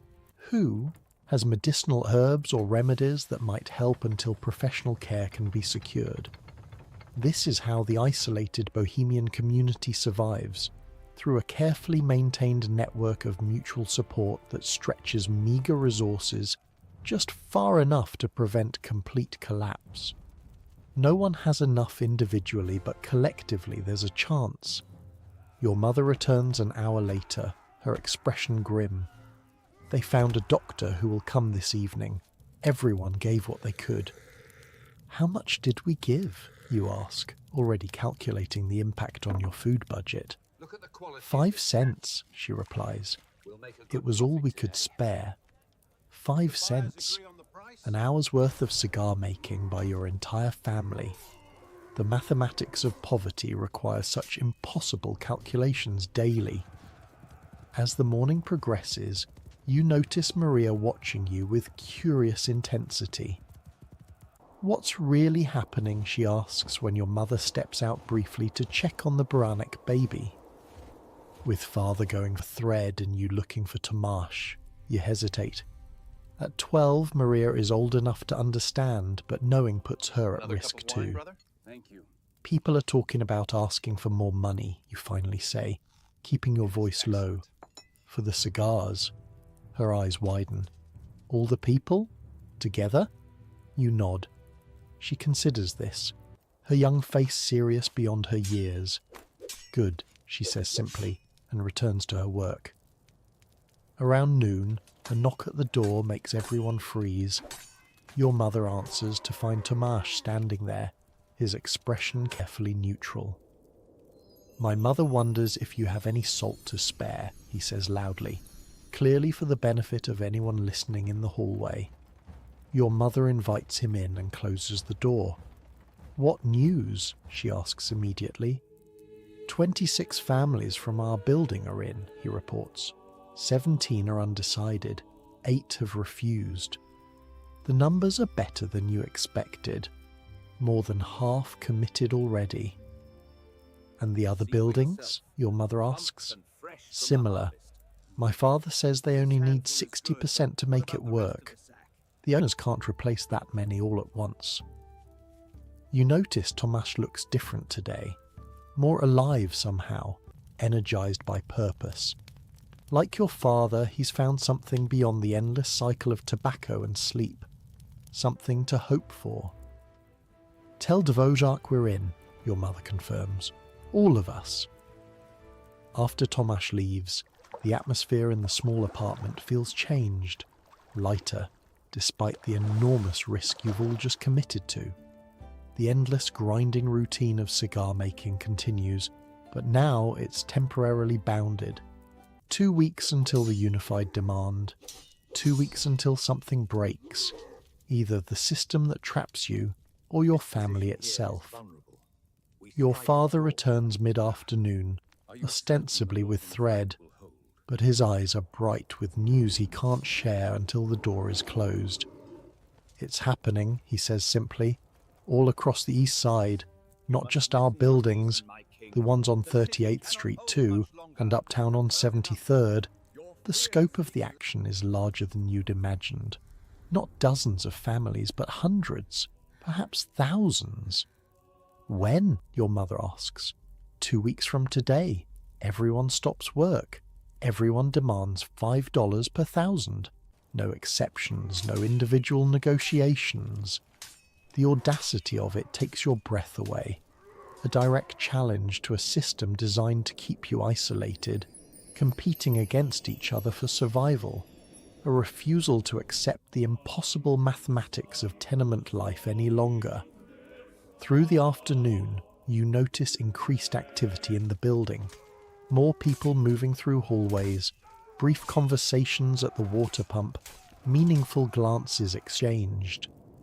The invisible network of the Bohemian community, usually so carefully hidden, has become energized with purpose. But there's danger too. Around 4 o'clock, Kaufman himself appears for an unscheduled inspection. He moves from apartment to apartment, ostensibly checking on production, but his eyes are watchful, suspicious. When he reaches your family's room, he spends longer than usual examining the day's output, asking pointed questions about who has visited, who you've spoken with. Production seems low today, he comments, running his fingers over the pile of completed cigars. My health, your father explains, coughing as if on cue. Kaufman's eyes narrow. I hear your son has been making new friends, the boy from the Harville family. The direct reference to Tomasz sends a chill through the room. Boys his age need companions, your father replies mildly. Indeed, just make sure he chooses the right sort. Some people in this building have troublesome ideas. The threat is clear, if unstated. Kaufman knows something is happening. He may not know exactly what, but he senses the change in the building's atmosphere. After he leaves, no one speaks for several long minutes. The fear is thick enough to taste, mingling with the ever-present tobacco dust. He suspects, your mother finally whispers. Of course he does, your father replies. But he can't prove anything, and he can't evict everyone. Not yet. That evening, the usual routine is interrupted by the arrival of the doctor for the Baranek baby. The entire floor gathers in the hallway, watching as the well-dressed American physician makes his way to the small apartment, his expression one of barely disguised distaste for the conditions. You've seen doctors only from a distance before. They belong to a different world, the world of Americans who can afford medical care, who don't live with tobacco dust in their lungs and constant hunger in their bellies. The examination takes less than 15 minutes. The doctor emerges speaking to Mr. Baranek through a translator, one of the few Bohemians in the building who has mastered enough English to communicate. Pneumonia, the translator announces. He's given medicine and instructions. The medicine, a small bottle of something, represents another financial burden the Baraneks can ill afford. But the community has already decided this expense is necessary. The health of one child concerns everyone because illness spreads quickly in the close quarters of tenement life. The doctor leaves, clearly relieved to be exiting the tenement. As he passes your family, he wrinkles his nose at the tobacco smell that clings to your clothes, your skin, your very existence. These people, you hear him mutter to himself in English, living like animals. Your father, who understands more English than he lets on, stiffens beside you, but he says nothing. Now is not the time for confrontations. After the doctor's visit, the community disbands slowly, people returning to their individual apartments and the never-ending work of cigar making. But something has changed. The collective action of summoning a doctor, of pooling resources to save one child, has reinforced the deeper truth that will fuel the coming labour action. Together, you have power that individually you lack. That night, as the family works by lamplight to complete the day's quota, conversation turns to memories of Bohemia. This happens sometimes. Nostalgia as a brief escape from the crushing reality of tenement life. Do you remember the festival of St. Wenceslas? Your father asks, his hands working automatically while his mind travels back across the ocean. The music, the dancing. The food, your mother adds with a wistful smile. Real food, roast pork, dumplings, sauerkraut. Little Anna, who was born in America and has never known anything but tenement life, listens wide-eyed. Tell about the castle again, she begs, the one on the hill. And so your parents spin tales of Prague Castle, of the Vltava River, of forests and fields, and a life that seems impossibly distant from your current reality. These stories serve a purpose beyond mere entertainment. They're a reminder that your identity extends beyond these four walls, beyond tobacco and poverty and exploitation. You are Bohemian, a people with history, with culture, with pride. The very traits that Kaufman and others exploit to isolate you from mainstream American society also bind you together in ways they cannot control or fully understand. The Bohemian community in New York exists in a strange paradox, isolated from the broader city by language and custom, yet tightly interconnected within itself. This isolation has been weaponized against you, used to create the closed system of tenement cigar making, where landlords are also employers and customers. But now, that same close-knit community structure will become the foundation for resistance. As the evening wears on, you notice your father repeatedly glancing out the window at the tenement across the alley. Following his gaze, you see something unusual, a pattern of lights being turned on and off in specific apartments. They're signalling, he explains when he catches you watching, letting each other know who's in, who's out. The ingenuity of it strikes you, using the very architecture of oppression as a communication tool. The densely packed tenements, designed to maximize landlord profits at the expense of human comfort, now serve as a visual telegraph system that no outsider would recognize. Ordinary history books mostly talk about the big, famous strikes, the headline events. But there were hundreds of smaller labor actions that never made the papers, organized by immigrants who barely spoke English. They had to be incredibly creative just to communicate with each other without getting caught. By midnight, the family has completed the day's quota, 540 cigars, slightly above target. As you help clear the workbench for sleeping, you find yourself studying the tobacco-stained hands of your parents, your sister, even your own. The permanent brown discoloration that marks you all as cigar workers. Will it wash off? You ask your mother, showing her your stained fingers. If things change. She shakes her head. It's in the skin now, part of us.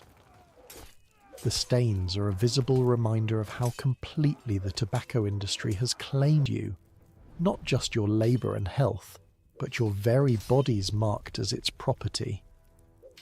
As you settle onto the hard bench beside Maria, the sounds of the tenement create their nightly symphony. Coughing, crying, occasional laughter or argument. But tonight, there's something else too. A subtle undercurrent of whispers, of movement, of planning. Through the walls, you hear the Novak family discussing in hushed tones whether to join the action. From the floor above comes the sound of someone practicing a speech in Czech, phrases about dignity, fair wages, justice. The building itself seems alive with possibility, vibrating with the tension of imminent change. The isolation that has defined the Bohemian experience in America, trapped by language, by poverty, by exploitation, has begun to transform into its opposite, solidarity. As sleep finally claims you, your last conscious thought is of the pattern of lights across the alley, blinking their secret messages of resistance. The community that has been denied everything, decent housing, fair wages, basic dignity, has found the one thing that cannot be taken away: each other. And in that connection lies both hope and danger, the power to challenge the system that traps you and the vulnerability to being crushed by it if you fail. Tomorrow, the preparation continues. The network expands. The unified demand takes shape. 2 weeks until everything changes, for better or for worse. The Bohemian quarter of New York's East Side, so often dismissed by outsiders as a chaotic slum of foreigners, reveals itself to be something far more complex and powerful, a community finding its voice. Days pass with the strange dual existence that has become your family's reality, the mechanical routine of cigar making, continuing on the surface while underneath, a current of resistance builds. Each morning begins with the usual fetching of water, sorting of tobacco, the familiar patterns of survival. But now these motions are punctuated by brief conversations at the pump, subtle nods in the hallway, folded notes passed between apartments. The Bohemian community is organising itself with remarkable efficiency, given the obstacles. Tenement buildings are divided into sections, each with a representative who reports to Dvořák's central committee. Your father, despite his illness, has become the spokesman for your floor, trusted because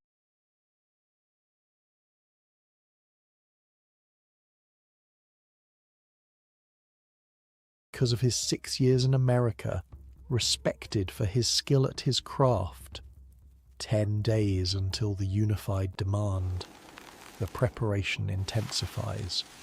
On Wednesday morning, you wake to find your father already gone from the apartment, an unusual occurrence that immediately puts your mother on edge. "Where is he?" Maria asks as she takes her place at the workbench. "Meeting," your mother replies tersely, early, before Kaufmann's men would notice. The morning's work proceeds with one less pair of hands, a situation that will make meeting quota nearly impossible. But no one complains. The sacrifice of a few hours' production is necessary for what's coming.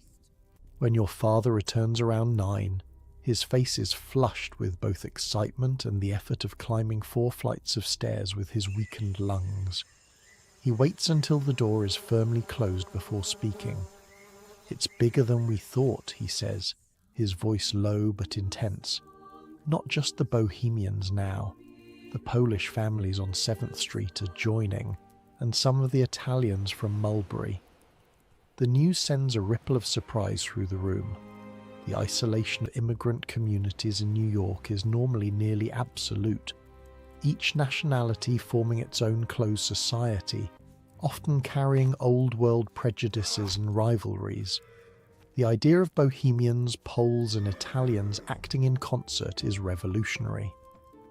"How?" your mother asks. "They don't speak our language." "Necessity," your father replies. "Their conditions are the same as ours. Same landlords, same wages, same impossible choices."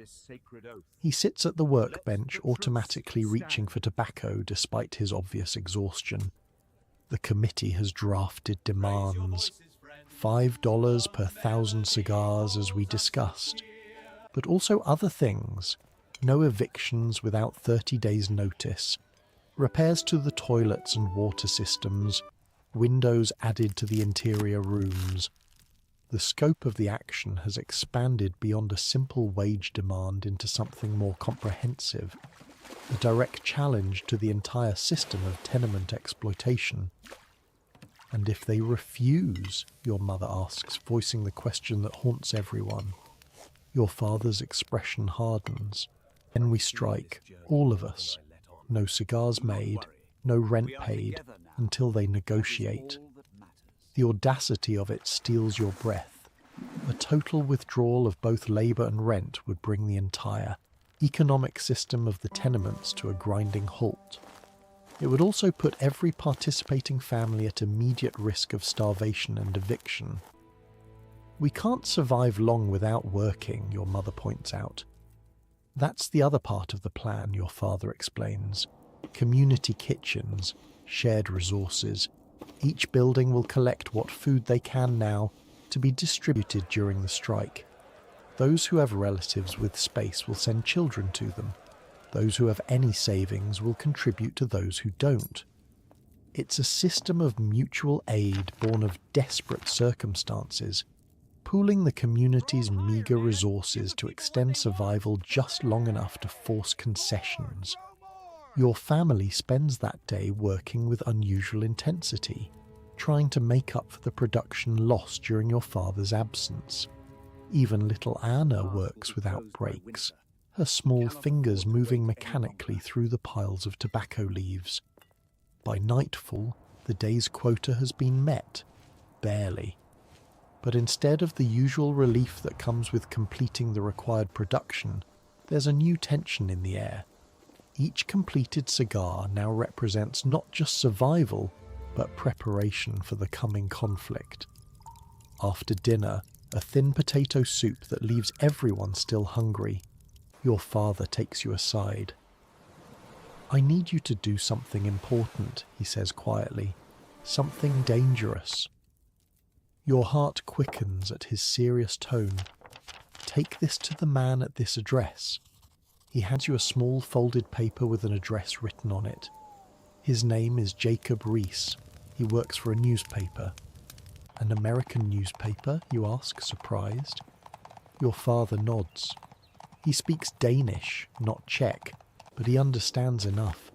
He's been documenting the tenements with a camera, taking pictures of how we live. Why?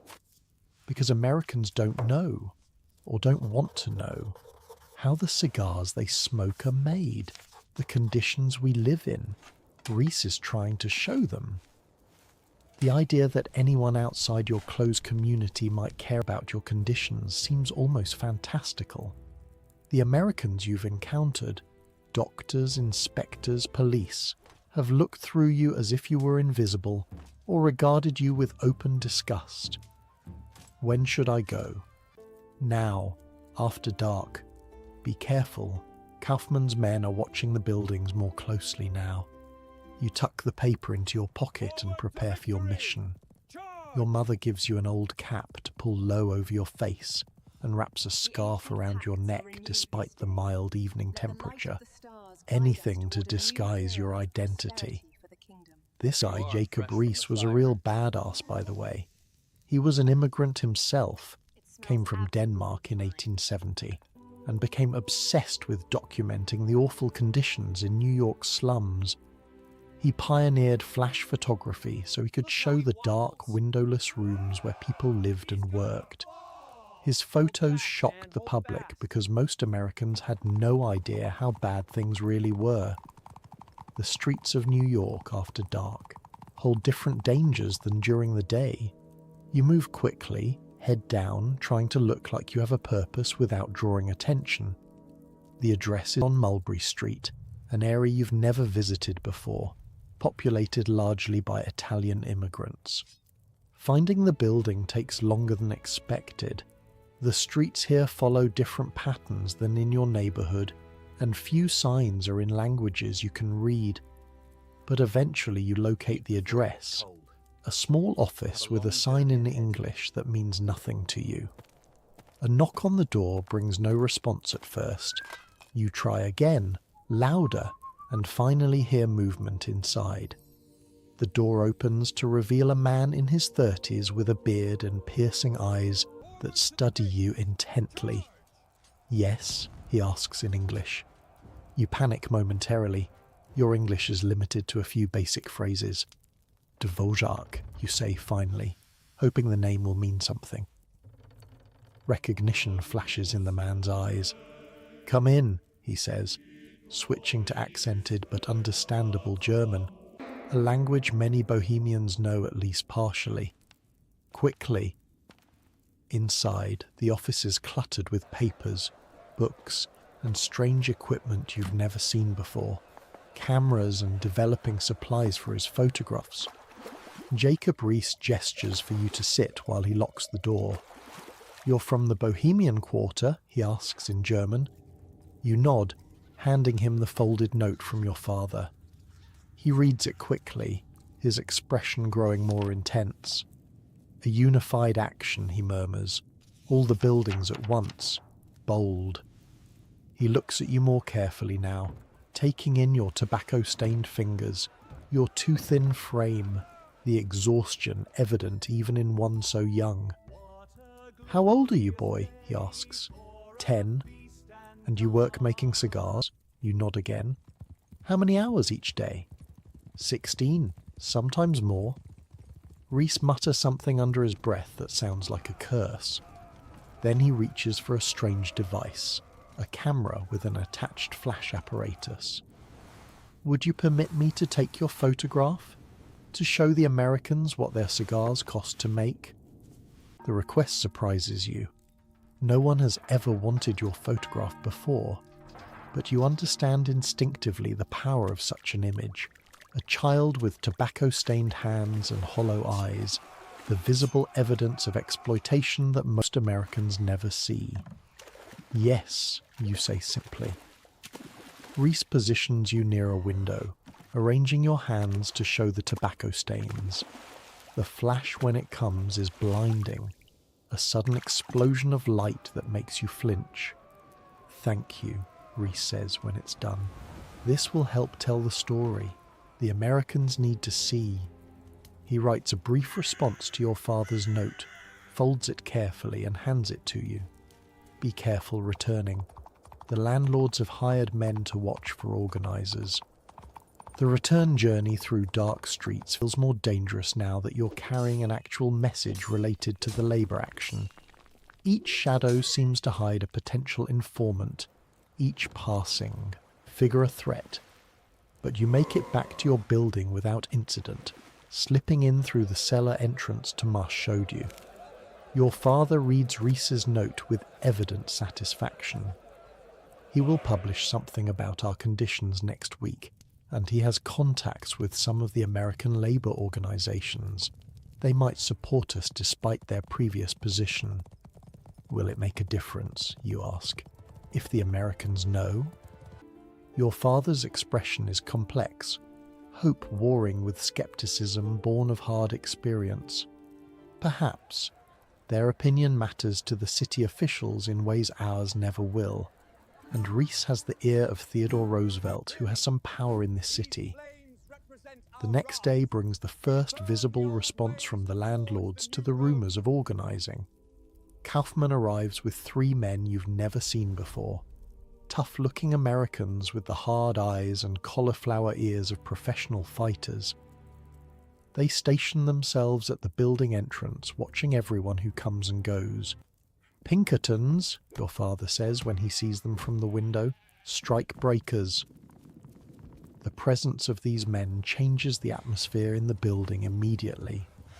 People move through hallways with heads down, conversations cease. The water pump area becomes a place for quick, functional visits rather than information exchange. But the organisation continues, now driven underground. Notes passed between apartments through cracks in adjoining walls. Children sent with seemingly innocent messages that contain coded meanings. The light signals across alleyways becoming more complex, more frequent. 7 days until the unified demand. In the afternoon, Kaufman himself conducts an inspection of your apartment, more thorough than any previous visit. He examines the tobacco supply, counts the completed cigars, even looks under the floorboards where your mother keeps the rent money and emergency fund. "Production seems low this week," he comments casually. "Across the whole building, in fact." "My health," your father explains with his now standard excuse. "The cough is worse." Kaufman regards him coldly. "Interesting how many people suddenly have health problems, just when there's talk of trouble." "What trouble?" your father asks innocently. "Don't play games, Novotny. I know what's being discussed. $5 per 1,000? Repairs to the building? Do you have any idea what that would cost?" The direct reference to the demands, which have not yet been formally presented, sends a chill through the room. Someone has informed on the organising efforts, revealed the specific plans being developed. "We're just trying to survive," your father says, dropping the pretense. "The current rate isn't enough to live on. You know this." "You agreed to the rate when you took the apartment," Kaufman replies. "No one forced you. There are 100 families who would take your place tomorrow at $3 per thousand, let alone $3.75. "Then why not replace us?" your father challenges. "If it's so easy." Kaufman's eyes narrow. "Don't tempt me, Novotny. You've been here 6 years. I've been patient with your health issues, your occasional shortfalls. That patience has limits." After he leaves, the family sits in stunned silence for several moments. The confrontation has made the stakes clear. Kaufman knows about the organising efforts and is prepared to retaliate. The only question is when and how severely. "He's bluffing," your father finally says. "He can't replace everyone at once. The new immigrants don't have the skills yet. It takes months to learn to roll properly." "But he can make examples of the organisers," your mother points out, "starting with us." The reality of your family's vulnerability hangs in the air between you. As a spokesman for your floor, your father is a visible target. The family's eviction would serve as a warning to others considering joining the action. That evening, a meeting of the building's representatives is hastily convened in the cellar, the only space not directly observable by Kaufman's men. Your father attends despite his deteriorating health, the stairs leaving him gasping and pale. You wait anxiously for his return, the apartment feeling empty without his presence. Even the routine of cigar making seems pointless now. The work that has defined your existence suddenly revealed as the mechanism of your own oppression. When your father returns after midnight, his expression tells you everything before he speaks a word. His face is drawn, his eyes hollow with a mixture of anger and resignation. "We've been betrayed," he says simply. "Someone has given Kaufman everything. Names, plans, demands, even the date." "What will happen?" your mother asks, her voice barely above a whisper. "They're preparing for evictions, starting with the organisers, moving on to anyone who participates. Kaufman has connections with the other landlords. Anyone evicted will be blacklisted from all the buildings. No one will rent to them. No one will give them work." The strategy is brutally effective. Not just punishment, but complete exclusion from the only community where most Bohemian immigrants can survive. Without access to housing in the Czech neighbourhoods, without the cigar work that requires no English, families would face not just hardship, but potential destruction. "So it's over?" Maria asks from her place by the window. Your father shakes his head firmly. "No, we move faster. The demand will be presented tomorrow, not next week, before they can prepare fully." "But we're not ready," your mother protests. "The food collections, the support system." "We have no choice," your father cuts her off. "They know everything. Every day we wait gives them more time to identify leaders, prepare replacements, strengthen their position. It must be now." The decision sends ripples of both fear and determination through the family. The confrontation you've been preparing for is no longer a distant possibility but an imminent reality. By this time tomorrow, you'll either have begun the process of changing your conditions, or you'll be facing eviction and blacklisting. As you prepare for sleep, going through the motions of clearing the workbench, arranging blankets, the atmosphere in the small apartment is electric with tension. No one speaks much. What is there to say in the face of such momentous risks? Your father sits by the window long after everyone else has settled, staring out at the pattern of lights across the alley. The signals have changed tonight. Faster, more urgent, spreading building by building through the Bohemian quarter. tomorrow, everything changes. The careful, constrained existence you've known, brutal and exploitative as it is, will be deliberately overturned. The unified demand will be presented to all landlords simultaneously. The long-suppressed voice of an entire community will finally be heard. Whether that voice will bring change or destruction remains to be seen. As you drift into uneasy sleep, your final thought is of the photograph Reese took, your tobacco-stained hands and hollow eyes, as evidence for Americans who have never had to consider the human cost of their cigars. Perhaps, somewhere in this vast, indifferent city, someone will see that image and understand what drives people to risk everything for the simple dignity of fair compensation for their labor. The unified demand goes out tomorrow. The strike begins. The battle for survival enters a new and dangerous phase. Dawn breaks with an unusual silence in the tenement. No coughing to mark the day's beginning. No early risers at the water pump. No sounds of work already in progress. Instead, a tense stillness hangs over the building as if the very structure is holding its breath.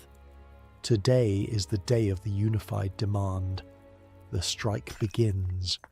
Your father has been awake for hours, his face grey with exhaustion, but his eyes burning with determination.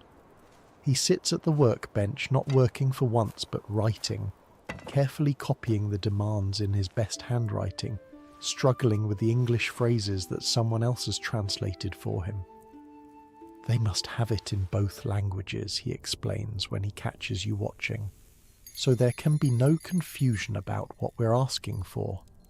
$5 per 1,000 cigars, 30 days notice before eviction, repairs to sanitation systems, windows cut into interior rooms to provide ventilation and light.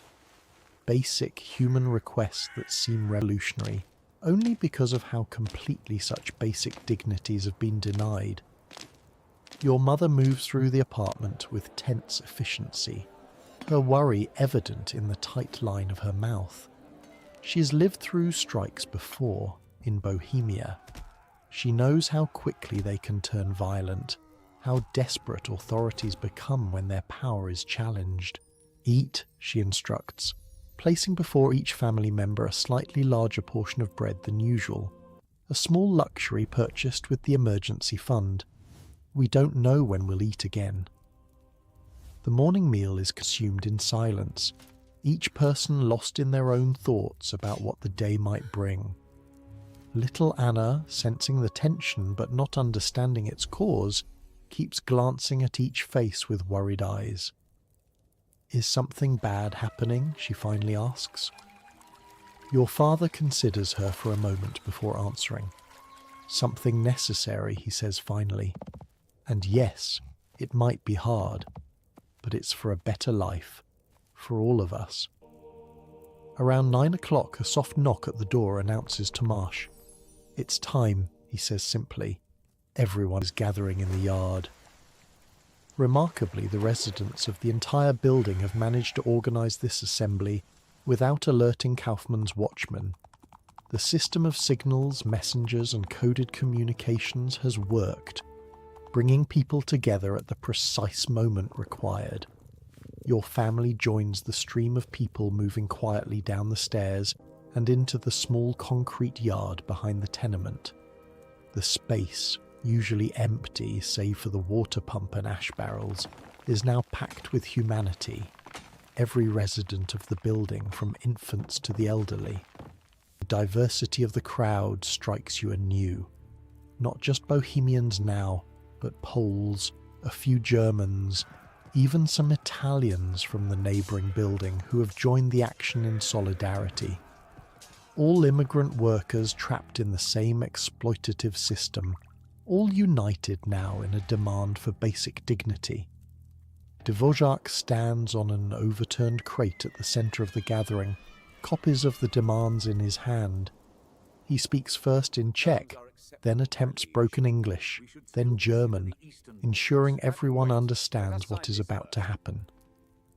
Today, we speak with one voice, he says, his words translated in whispers throughout the crowd, not as individuals who can be ignored or replaced, but as a community that will be heard. The plan is simple in concept, though breathtaking in its audacity. Representatives from each floor will deliver the demands simultaneously to all landlords. No one will work until negotiations begin. No one will pay rent. The entire economic system of the tenements will grind to a halt until the demands are addressed. Your father steps forward as the spokesman for your floor, the formal demands clutched in his hand. Despite his illness, despite the risks, he stands straight-backed and resolute. In this moment, he is transformed from a sick man bent over a workbench to a leader fighting for his community's survival. Representatives are chosen from each floor, from each building participating in the action. Together, they will form a delegation too large to be easily dismissed or arrested. As the meeting concludes and people begin to disperse, you notice Kaufman's men have finally realized something is happening. Two burly figures appear at the yard entrance, watching with suspicious eyes. But they're too late. The organization is complete, the plan in motion. Your mother pulls you close as the crowd breaks up. "Stay with me today," she says quietly. "Don't wander, no matter what happens." Back in the apartment, the strangest thing occurs. Nothing. For the first time in your memory, the workbench remains empty of tobacco. No one take their position at the familiar stations of stripping, sorting, rolling. The tools of your trade, the small knives, the molds, the cutters, sit unused. Instead, your father prepares to leave with the other floor representatives, the demands securely in his pocket. "If I'm not back by nightfall," he tells your mother in a low voice, "take the children to Mrs. Horakova. She has relatives uptown who can hide you if necessary." The possibility that he might not return hangs in the air, unacknowledged but understood by everyone. Labor actions in America frequently turn violent. Police or private security hired to break strikes. Organizers arrested or beaten, sometimes worse. I once talked to a labor historian who told me that between 1870 and 1900, at least 500 workers were killed during strikes in the US, shot by police, security guards, or militias. The authorities viewed labor organizing as a direct threat to social order, and they responded with serious force. Your mother simply nods, her face composed even as her hands twist nervously in her apron. "Be careful," is all she says. After your father leaves with the delegation, the waiting begins. The apartment feels strangely empty without the constant activity of cigar making that has defined your existence for so long. The silence is almost uncomfortable. No rustling of tobacco leaves, no scrape of knives against the workbench, no quiet instructions passed between family members. "What do we do now?" Maria asks, looking lost without her usual tasks. "We wait," your mother replies, "and we prepare." Preparation means inventorying the family's meager resources, counting every scrap of food, every penny in the emergency fund, assessing how long you can survive without income if the strike continues. The mathematics is grim. Even with careful rationing, you have perhaps 3 days of food. The rent is due in 5 days, and the tin box under the floorboard contains barely half the required amount. The strike must succeed quickly, or starvation and eviction will force its collapse. Throughout the morning, you hear unusual sounds in the building, people moving in the hallways during hours when they would normally be working, quiet conversations through open doors, children playing who would usually be helping with tobacco production. The entire rhythm of tenement life has been disrupted. Around noon, shouts from the street draw you to the window. Looking down, you see a large crowd gathered outside the building's entrance. Not residents, but other men, rough-looking, many with clubs or iron bars in their hands. "Strike breakers," your mother says tensely, pulling you back from the window. "Hired to scare us, maybe worse." The presence of these men, hired thugs brought in to intimidate the striking workers, changes the atmosphere in the building immediately. Doors close, conversations quiet, children are brought inside from hallways. The brief sense of community freedom gives way to a new wariness. Hours pass with no word from your father or the delegation. Through the window, you watch the strikebreakers maintain their position outside the building, occasionally shouting threats or insults up at the windows. Twice, police officers walk by without intervening, making it clear which side they support in this conflict. By late afternoon, hunger begins to gnaw at everyone. Your mother carefully cuts the remaining bread into small pieces, giving the largest to little Anna, whose confusion has given way to fear as the tension in the apartment increases. "When is Papa coming back?" she asks repeatedly. "Soon," your mother always answers, though her eyes betray her uncertainty. Just before sunset, a commotion in the street draws you back to the window. The delegation is returning. Dozens of men walking together for safety, your father among them. The strikebreakers form a gauntlet they must pass through to enter the building. Insults are hurled first, then small stones and bits of garbage. One of the delegates is shoved, nearly falling. Another responds angrily and is immediately struck with a club. Within seconds, the scene dissolves into violence. Clubs swinging, men falling, shouts and screams filling the air. Your mother pulls you from the window. "Don't watch," she says sharply, but it's too late. You've already seen your father caught in the melee, trying to help another man who's been knocked down. The sound of breaking glass makes everyone jump. Someone has thrown a rock through a window on the second floor. Then another crash, and another. The attack on the building itself has begun. "Under the workbench," your mother orders, pushing all three children into the small space beneath the heavy table. "Stay there." She moves quickly around the apartment, gathering essential items. The rent money from beneath the floorboard, the small photograph from Bohemia, a change of clothes for each child. Everything goes into a bundle made from a bedsheet. "If they come up here," she instructs, her voice steady despite the chaos outside. "We go out the back way, down the fire escape. Stay together. No matter what happens, stay together." The violence outside continues for perhaps 20 minutes, though it feels much longer. Then, gradually the shouting subsides. The crashes stop. An uneasy quiet descends. Your mother ventures to the window, peering cautiously down at the street. "They're leaving," she reports. "The police finally came." Only then does she allow you to emerge from under the workbench. "Now we wait for your father." The waiting stretches on as darkness falls.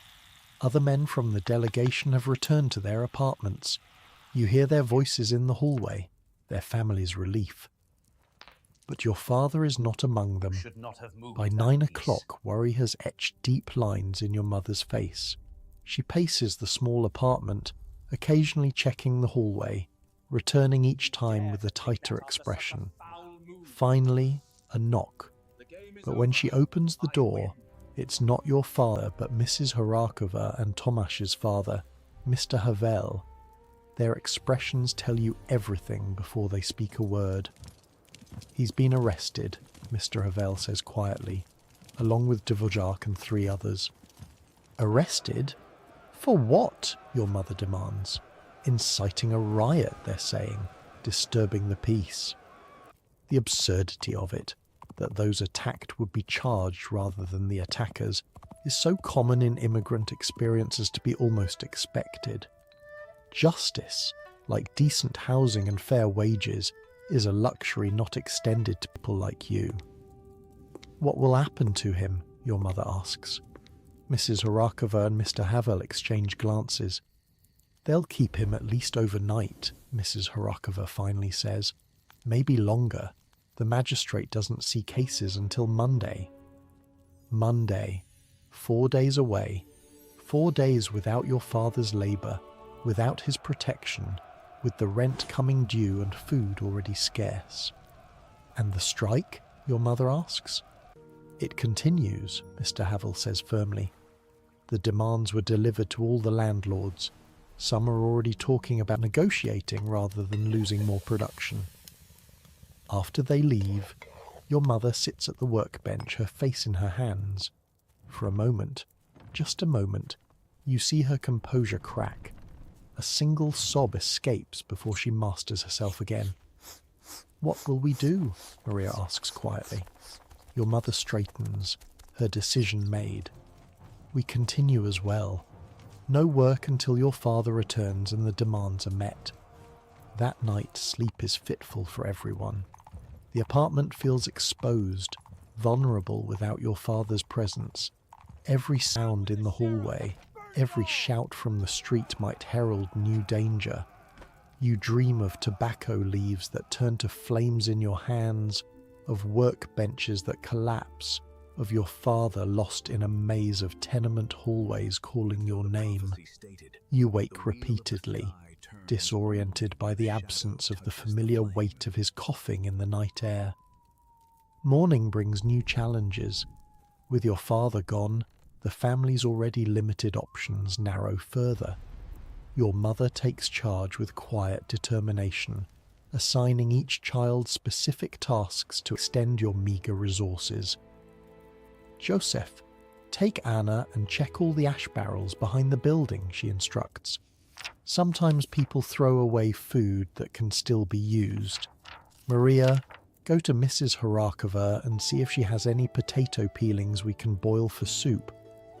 The ash barrels, normally repositories for tobacco stems and household waste, occasionally yield usable items discarded by residents with slightly more resources. Today, your search uncovers several potato ends, an onion too soft for some family but still usable if cut carefully, and a chicken bone with scraps of meat still clinging to it. These meagre findings, combined with Maria's success in obtaining potato peelings from Mrs. Horakova, will become the day's meal, a thin soup that will quiet hunger pangs without truly satisfying them. Throughout the tenement, similar scenes play out as families pool increasingly scarce resources. The community support system Dvorak described begins to take shape organically. Those with a little extra sharing with those who have nothing. Information about where food might be found passing from apartment to apartment. By mid-morning, word spreads through the building. Representatives from several landlords want to meet with the strike committee. The unified action is having an effect faster than anyone anticipated. With thousands of cigars going unproduced daily, the economic pressure is mounting on the manufacturers who depend on this low-cost labour.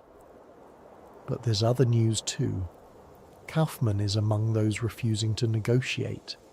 He's bringing in new workers from the arriving immigrants at the docks, offering apartments and work to desperate newcomers unaware of the strike.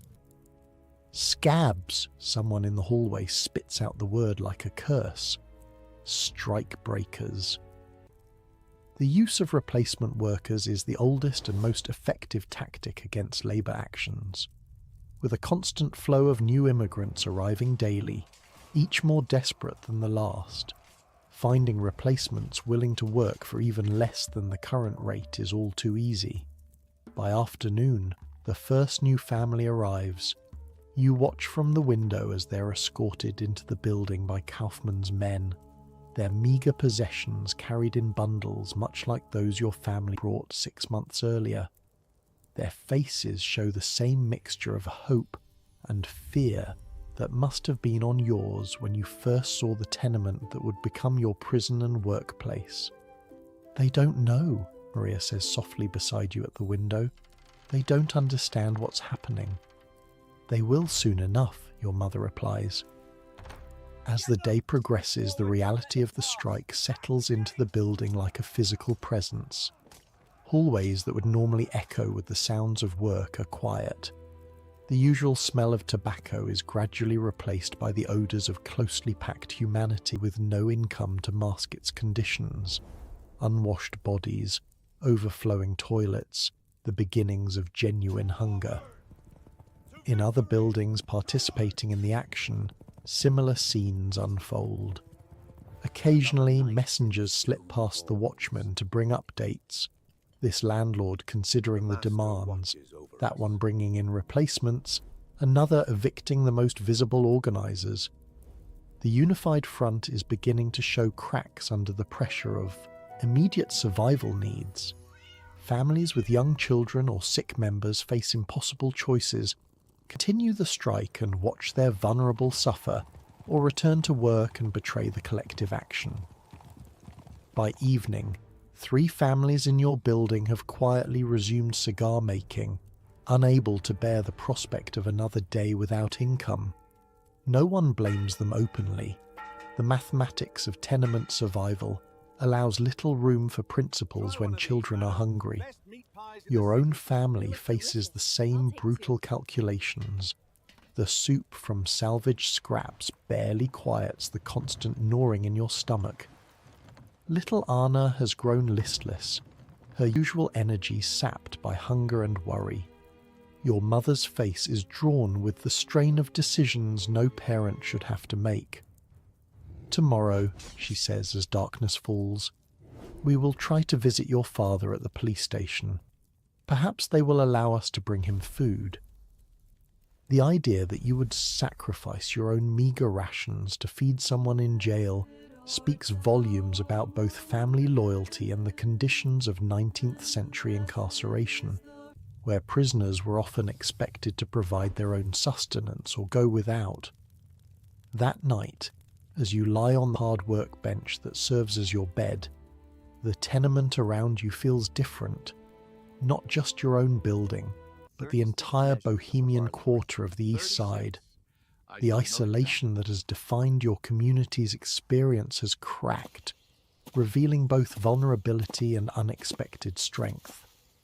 Through the walls come the sounds of quiet conversations, occasional crying, the shuffle of people moving in hallways during hours when they would normally be sleeping. The disruption of normal patterns has revealed how completely the rhythm of tenement life was dictated by the demands of tobacco production.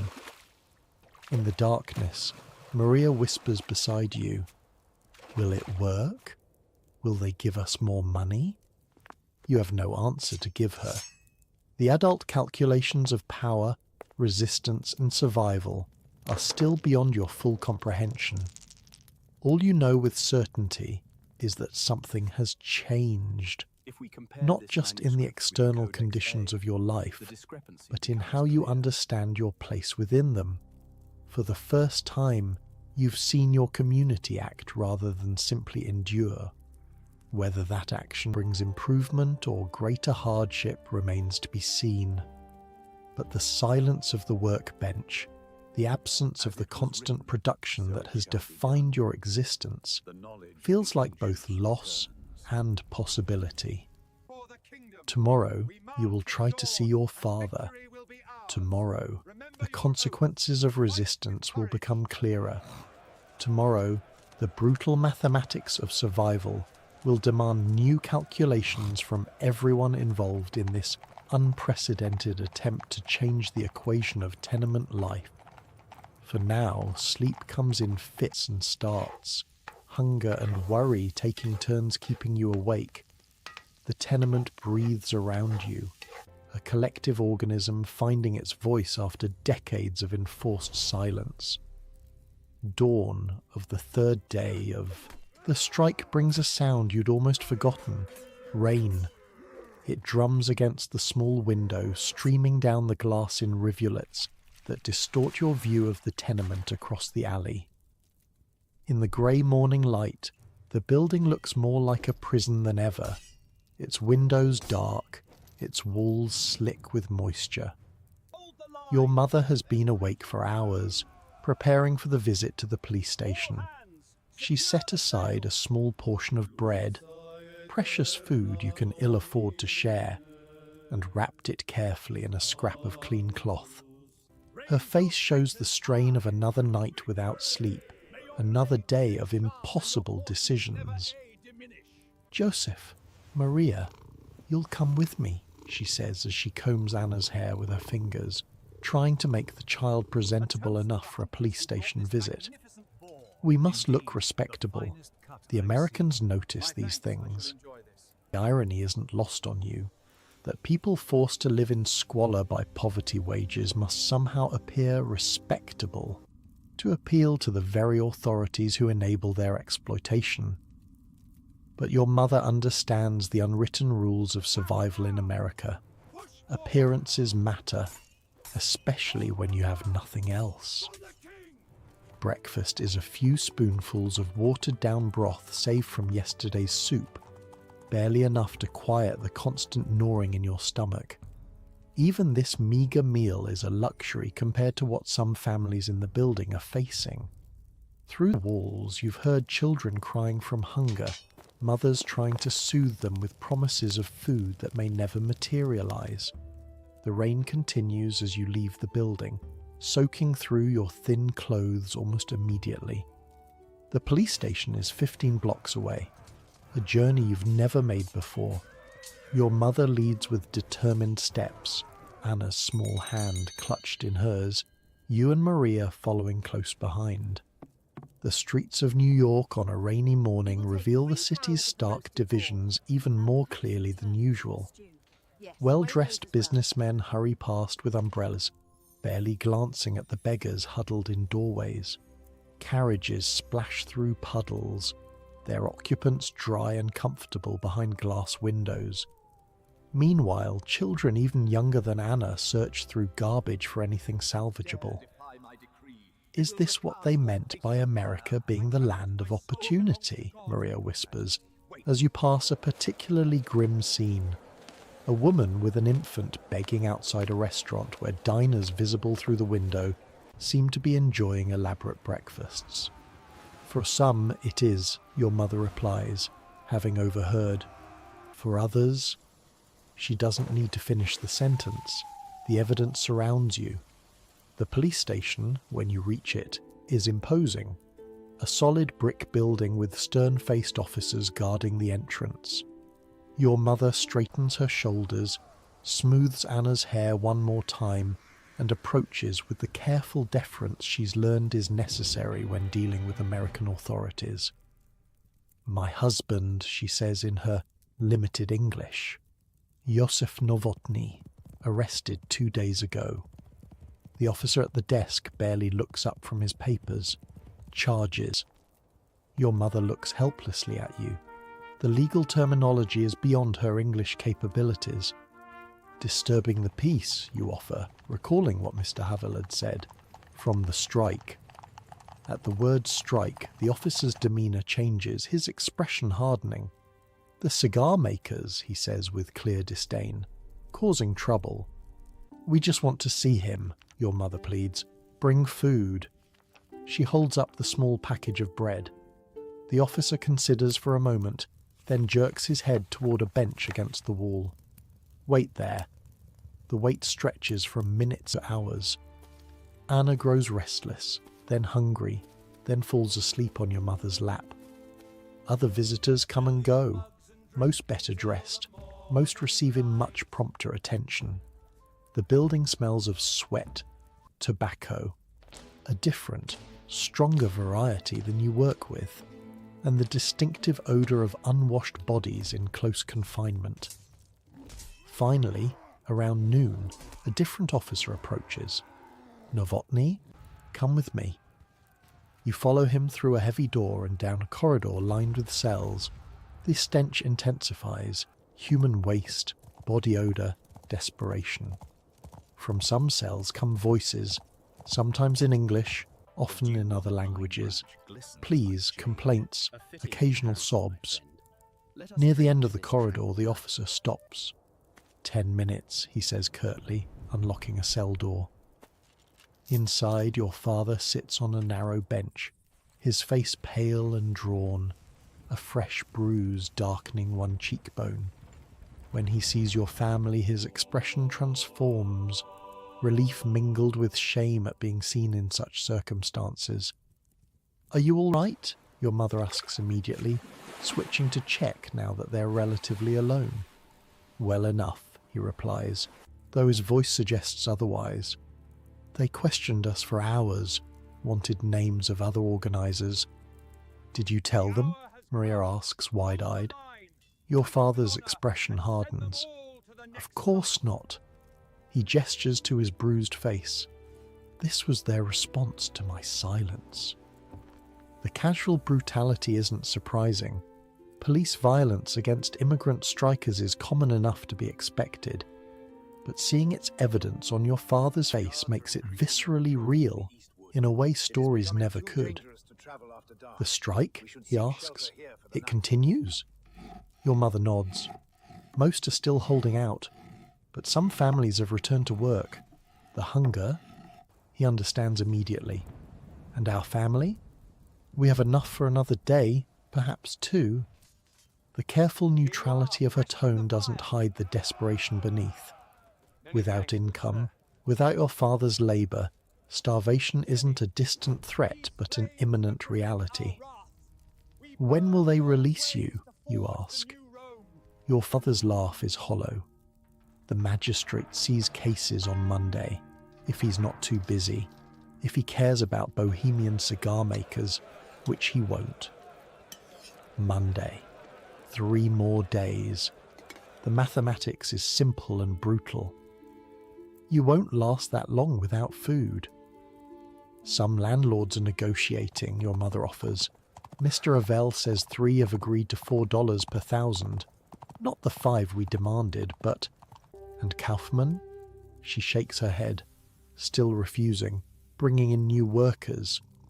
Your father absorbs this, his expression calculating.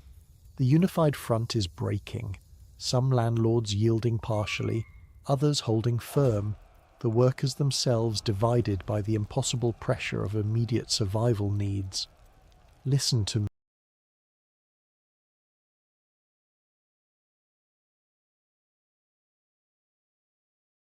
me," he says urgently as the officer begins to approach, indicating your time is nearly up. "Take the $4 if it's offered. It's not enough, but it's something. We can't hold out forever." "But the strike," you begin. "The strike has already accomplished something," he cuts you off. "It's shown them we're not helpless. Not completely. That matters." The officer bangs on the cell bars. "Time's up." Your mother quickly presses the small package of bread into your father's hands. He tries to refuse, knowing how desperately you need it, but she insists.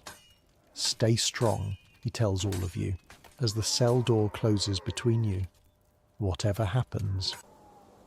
The walk back to the tenement feels longer, the rain having intensified from a steady drizzle to a downpour. By the time you reach your building, all 4 of you are soaked to the skin, chilled despite the summer temperature. The news of your visit spreads quickly through the building, everyone hungry for information about the arrested men, about police intentions, about how long this fragile resistance can possibly continue. In the hallway outside your apartment, a small crowd gathers as your mother relates what little she learned.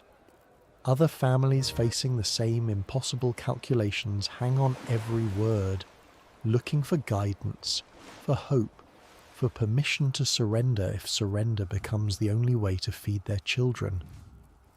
Dvorak and the others were there too, she tells them.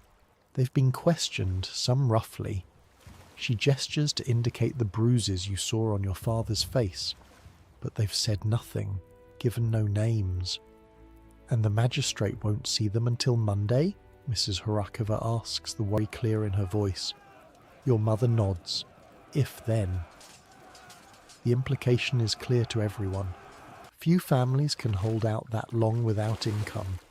The strike that began with such solidarity, such determination, is collapsing under the simple, brutal weight of starvation. What do we do? Someone asks. Your mother repeats what your father told her. Take the $4 if it's offered. It's not everything, but it's something. The crowd disperses slowly, each family returning to their apartment to make their own impossible decisions. Some will continue to hold out, clinging to the original demands. Others will accept the partial victory of $4 per thousand. Still others will return to work at the original rate, unable to bear another day of their children's hunger. That evening, a messenger arrives at your apartment, one of the children employed by the strike committee to carry communications between buildings. News, he says breathlessly. Kaufmann wants to meet with representatives tomorrow. The unexpected development sends ripples of hope through the building. Kaufmann, the most hardline of the landlords, the one bringing in replacement workers and refusing all negotiation, suddenly willing to talk. Something has changed. Why? Your mother asked the boy. What's happened? The newspaper, he explains. The one with the Danish man, Rees. He published pictures, stories about the tenements, about the cigar makers. The Americans are angry about how we live. Jacob Rees's photographs and reporting, including perhaps the image he took of your tobacco-stained hands, have accomplished what direct appeals could not. They've made the invisible visible, forced comfortable Americans to confront the human cost of their cigars. That night, hope makes sleep even more elusive than hunger. The possibility of change, real change, seems tantalizingly close. Yet experience has taught everyone in the tenements to be wary of hope. It's often merely the prelude to deeper disappointment. Morning brings clear skies and news that spreads through the building like fire. Kaufmann and 3 other major landlords have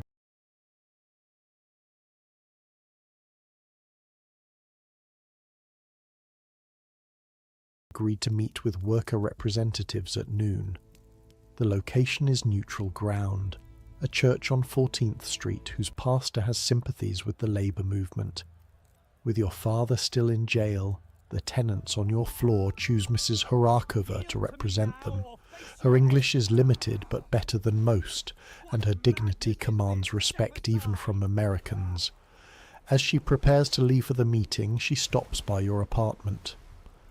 "What should I ask for?" she inquires of your mother. "What is most important?" "The wage increase first," your mother replies without hesitation.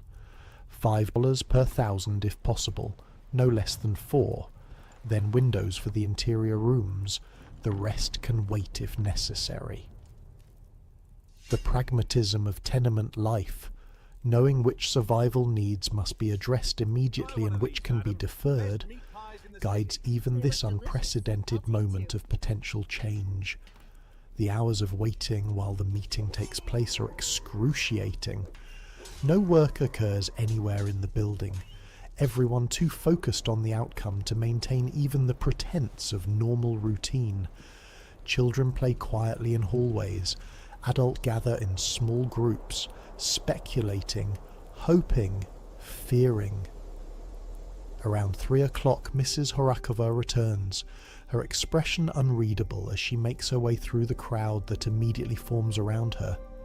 "Well," someone calls out, "what happened?" She waits until reaching the centre of the group before speaking, understanding the importance of everyone hearing the news simultaneously. $4.50 per thousand, she announces. Effective. Immediately.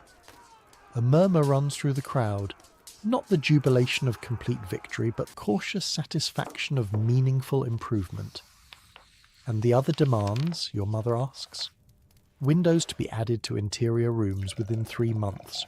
Repairs to toilets and water systems to begin next week. Mrs. Horakova pauses, and the men who are arrested, including your husband, to be released tomorrow with charges dropped. This last news brings the first real celebration, a cheer running through the gathered residents. The immediate return of the arrested men means not just emotional relief for their families, but the critical restoration of their labour and income.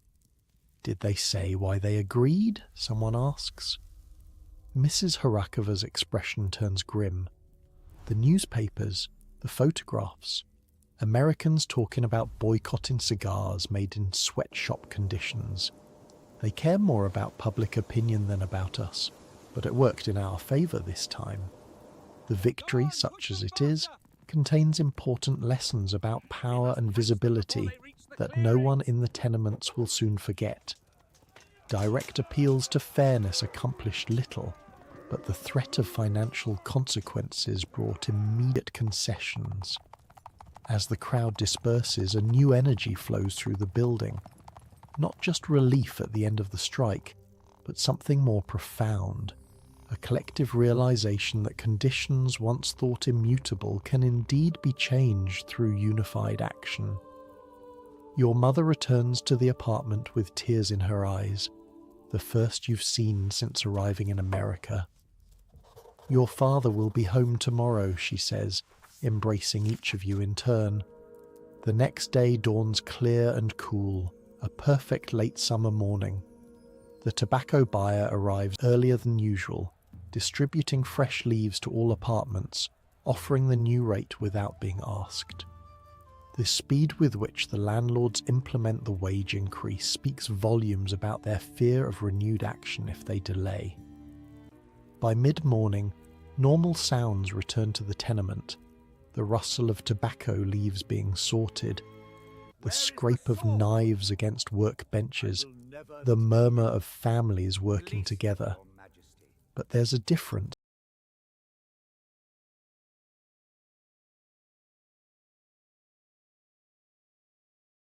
Too, a subtle shift in how people carry themselves, how they speak to each other in hallways and at the water pump, a new dignity born of collective achievement. Just after noon, your father returns, accompanied by Dvořák and the other arrested men.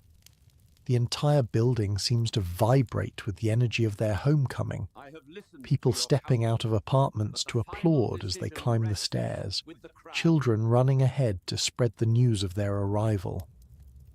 When your father enters your apartment, he seems simultaneously diminished and enlarged by his ordeal, thinner, more exhausted, but standing straighter, his eyes clearer than you've seen them in months. Your mother embraces him wordlessly, then immediately sets him in the single chair by the window, bringing water, examining his bruised face with gentle fingers. "I'm fine," he assures her, though the rasp in his voice suggests his cough has worsened during his time in the damp jail cell. "We won," Maria tells him excitedly, $4.50. "So I heard." He smiles, a rare expression that transforms his careworn face. "Not the 5 we asked for, but more than I expected them to give." "And windows," you add, "real windows for the interior rooms." The significance of this seemingly small concession cannot be overstated. Natural light and ventilation in the interior rooms will change everything, reducing disease, improving working conditions, making the endless hours at the bench slightly more bearable. That afternoon, for the first time since the strike began, your family returns to cigar making. The familiar rhythm of work resumes, stripping, sorting, rolling, cutting, but something has changed. The labour that once felt like a prison sentence now carries a different meaning. Not freedom, not even close, but a small step towards something better. The mathematics has shifted slightly in your favour. At $4.50 per 1,000 cigars, A family producing 3,000 per week will earn 13 to 50. Still barely enough to cover rent and basic necessities, but the difference between slow starvation and basic survival. It's just the beginning, your father says quietly as you work side by side at the bench.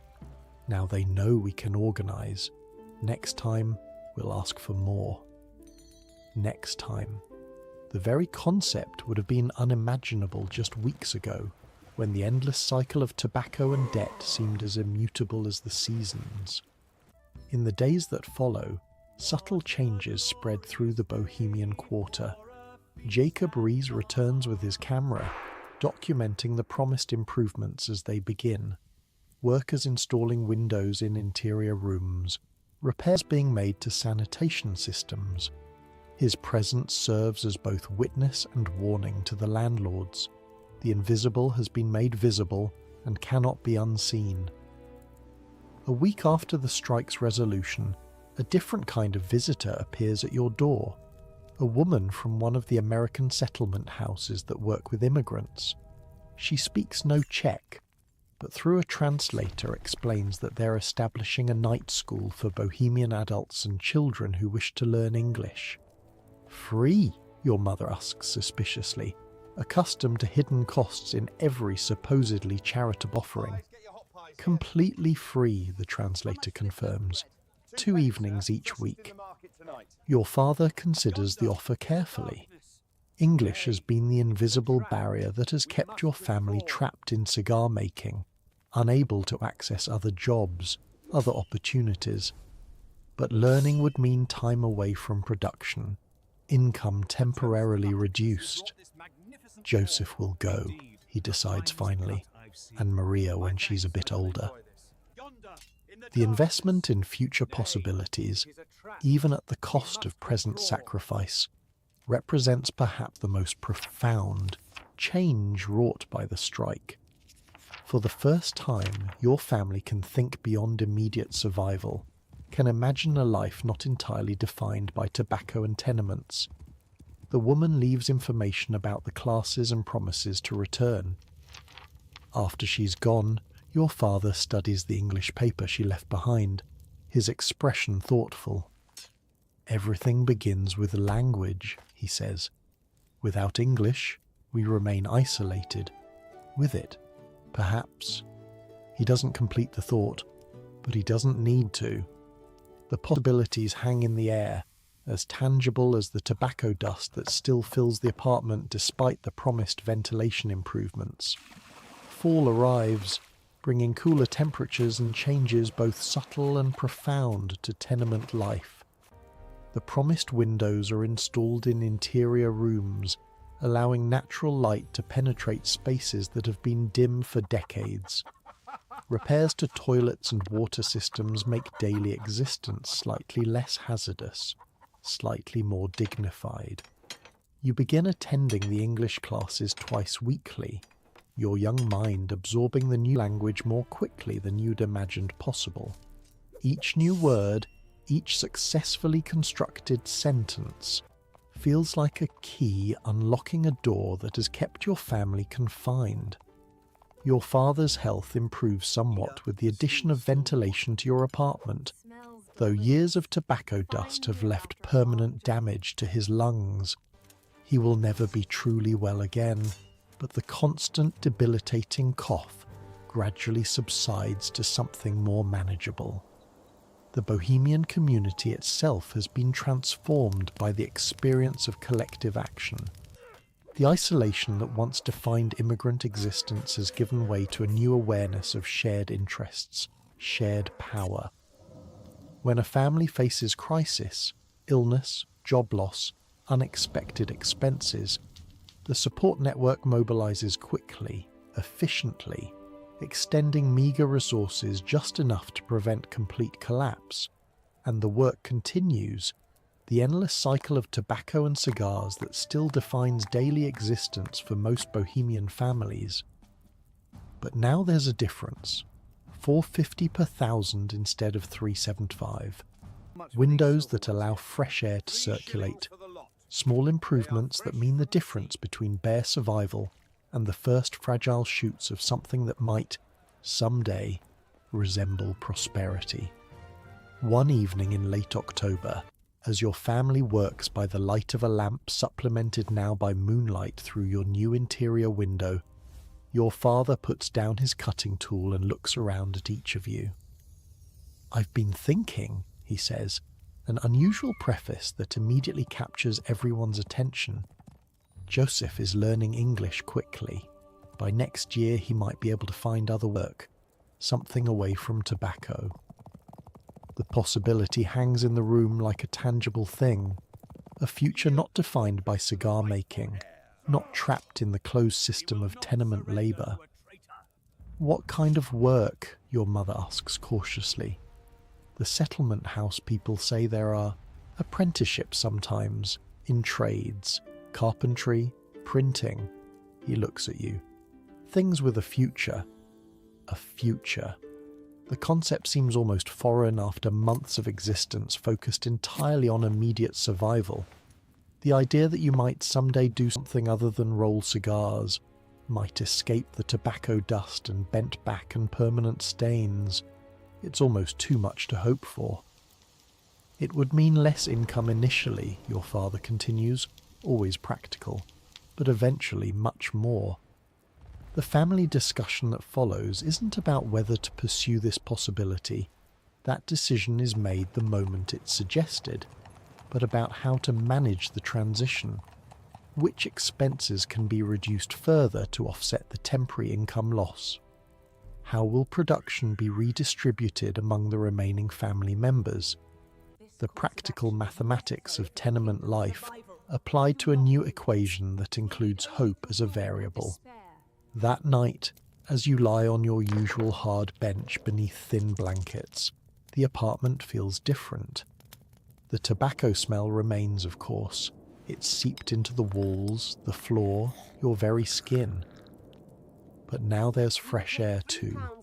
Moonlight streaming through the new window, casting unfamiliar patterns on the ceiling. The Bohemian quarter of New York's East Side sleeps around you. Thousands of families in hundreds of tenements, each navigating their own version of the immigrant experience. The conditions remain harsh, the work endless, the exploitation real despite the small victories won. But something has changed, not just in the physical reality of windows and wages, but in how these immigrant communities understand their place in America. No longer entirely powerless, no longer completely isolated, capable, when necessity demands, of speaking with one voice that even the powerful must hear. Your father's breathing from the corner has changed too, still laboured from years of tobacco dust, but no longer the desperate rattle that once kept you awake at night. The slight improvement in conditions has meant the difference between rapid decline and possible stability. As sleep finally approaches, your thoughts drift to the English words you've recently learned: future, opportunity, possibility. Words that have begun to have meaning beyond their dictionary definitions. Words that represent doorways, however narrow, to a life not entirely defined by tobacco and tenements. And while the Bohemian immigrants of New York's East Side would continue to face discrimination, exploitation, and hardship for decades to come, the small victories of that summer would echo forward through generations. Your generation, learning English, finding new work, gradually moving beyond the tobacco-stained existence that once seemed inescapable. The road ahead remains long and difficult, but tonight, in this moment of relative peace, with fresh air coming through a window that didn't exist a month ago, with your father's breathing steadier than it's been in years, with English words taking root in your mind, tonight, sleep comes easier than it once did. The tenement has not become a home, not yet, but it has become perhaps something slightly less than a prison. As you drift towards sleep, the building around you settles too. Hundreds of families in their small apartments, most still bent over tobacco even at this late hour, working by lamplight, bound together by shared struggle and small triumphs. And as your eyes grow heavy, think of those tobacco-stained hands from long ago, working towards something better, something beyond mere survival. Those immigrant families who found the courage to demand dignity when everything was stacked against them. Who worked 17-hour days in rooms without windows for pennies an hour, yet somehow found the strength to imagine a different future. Their struggles echo even now, in a world they could hardly imagine, as you rest in comfort they never knew.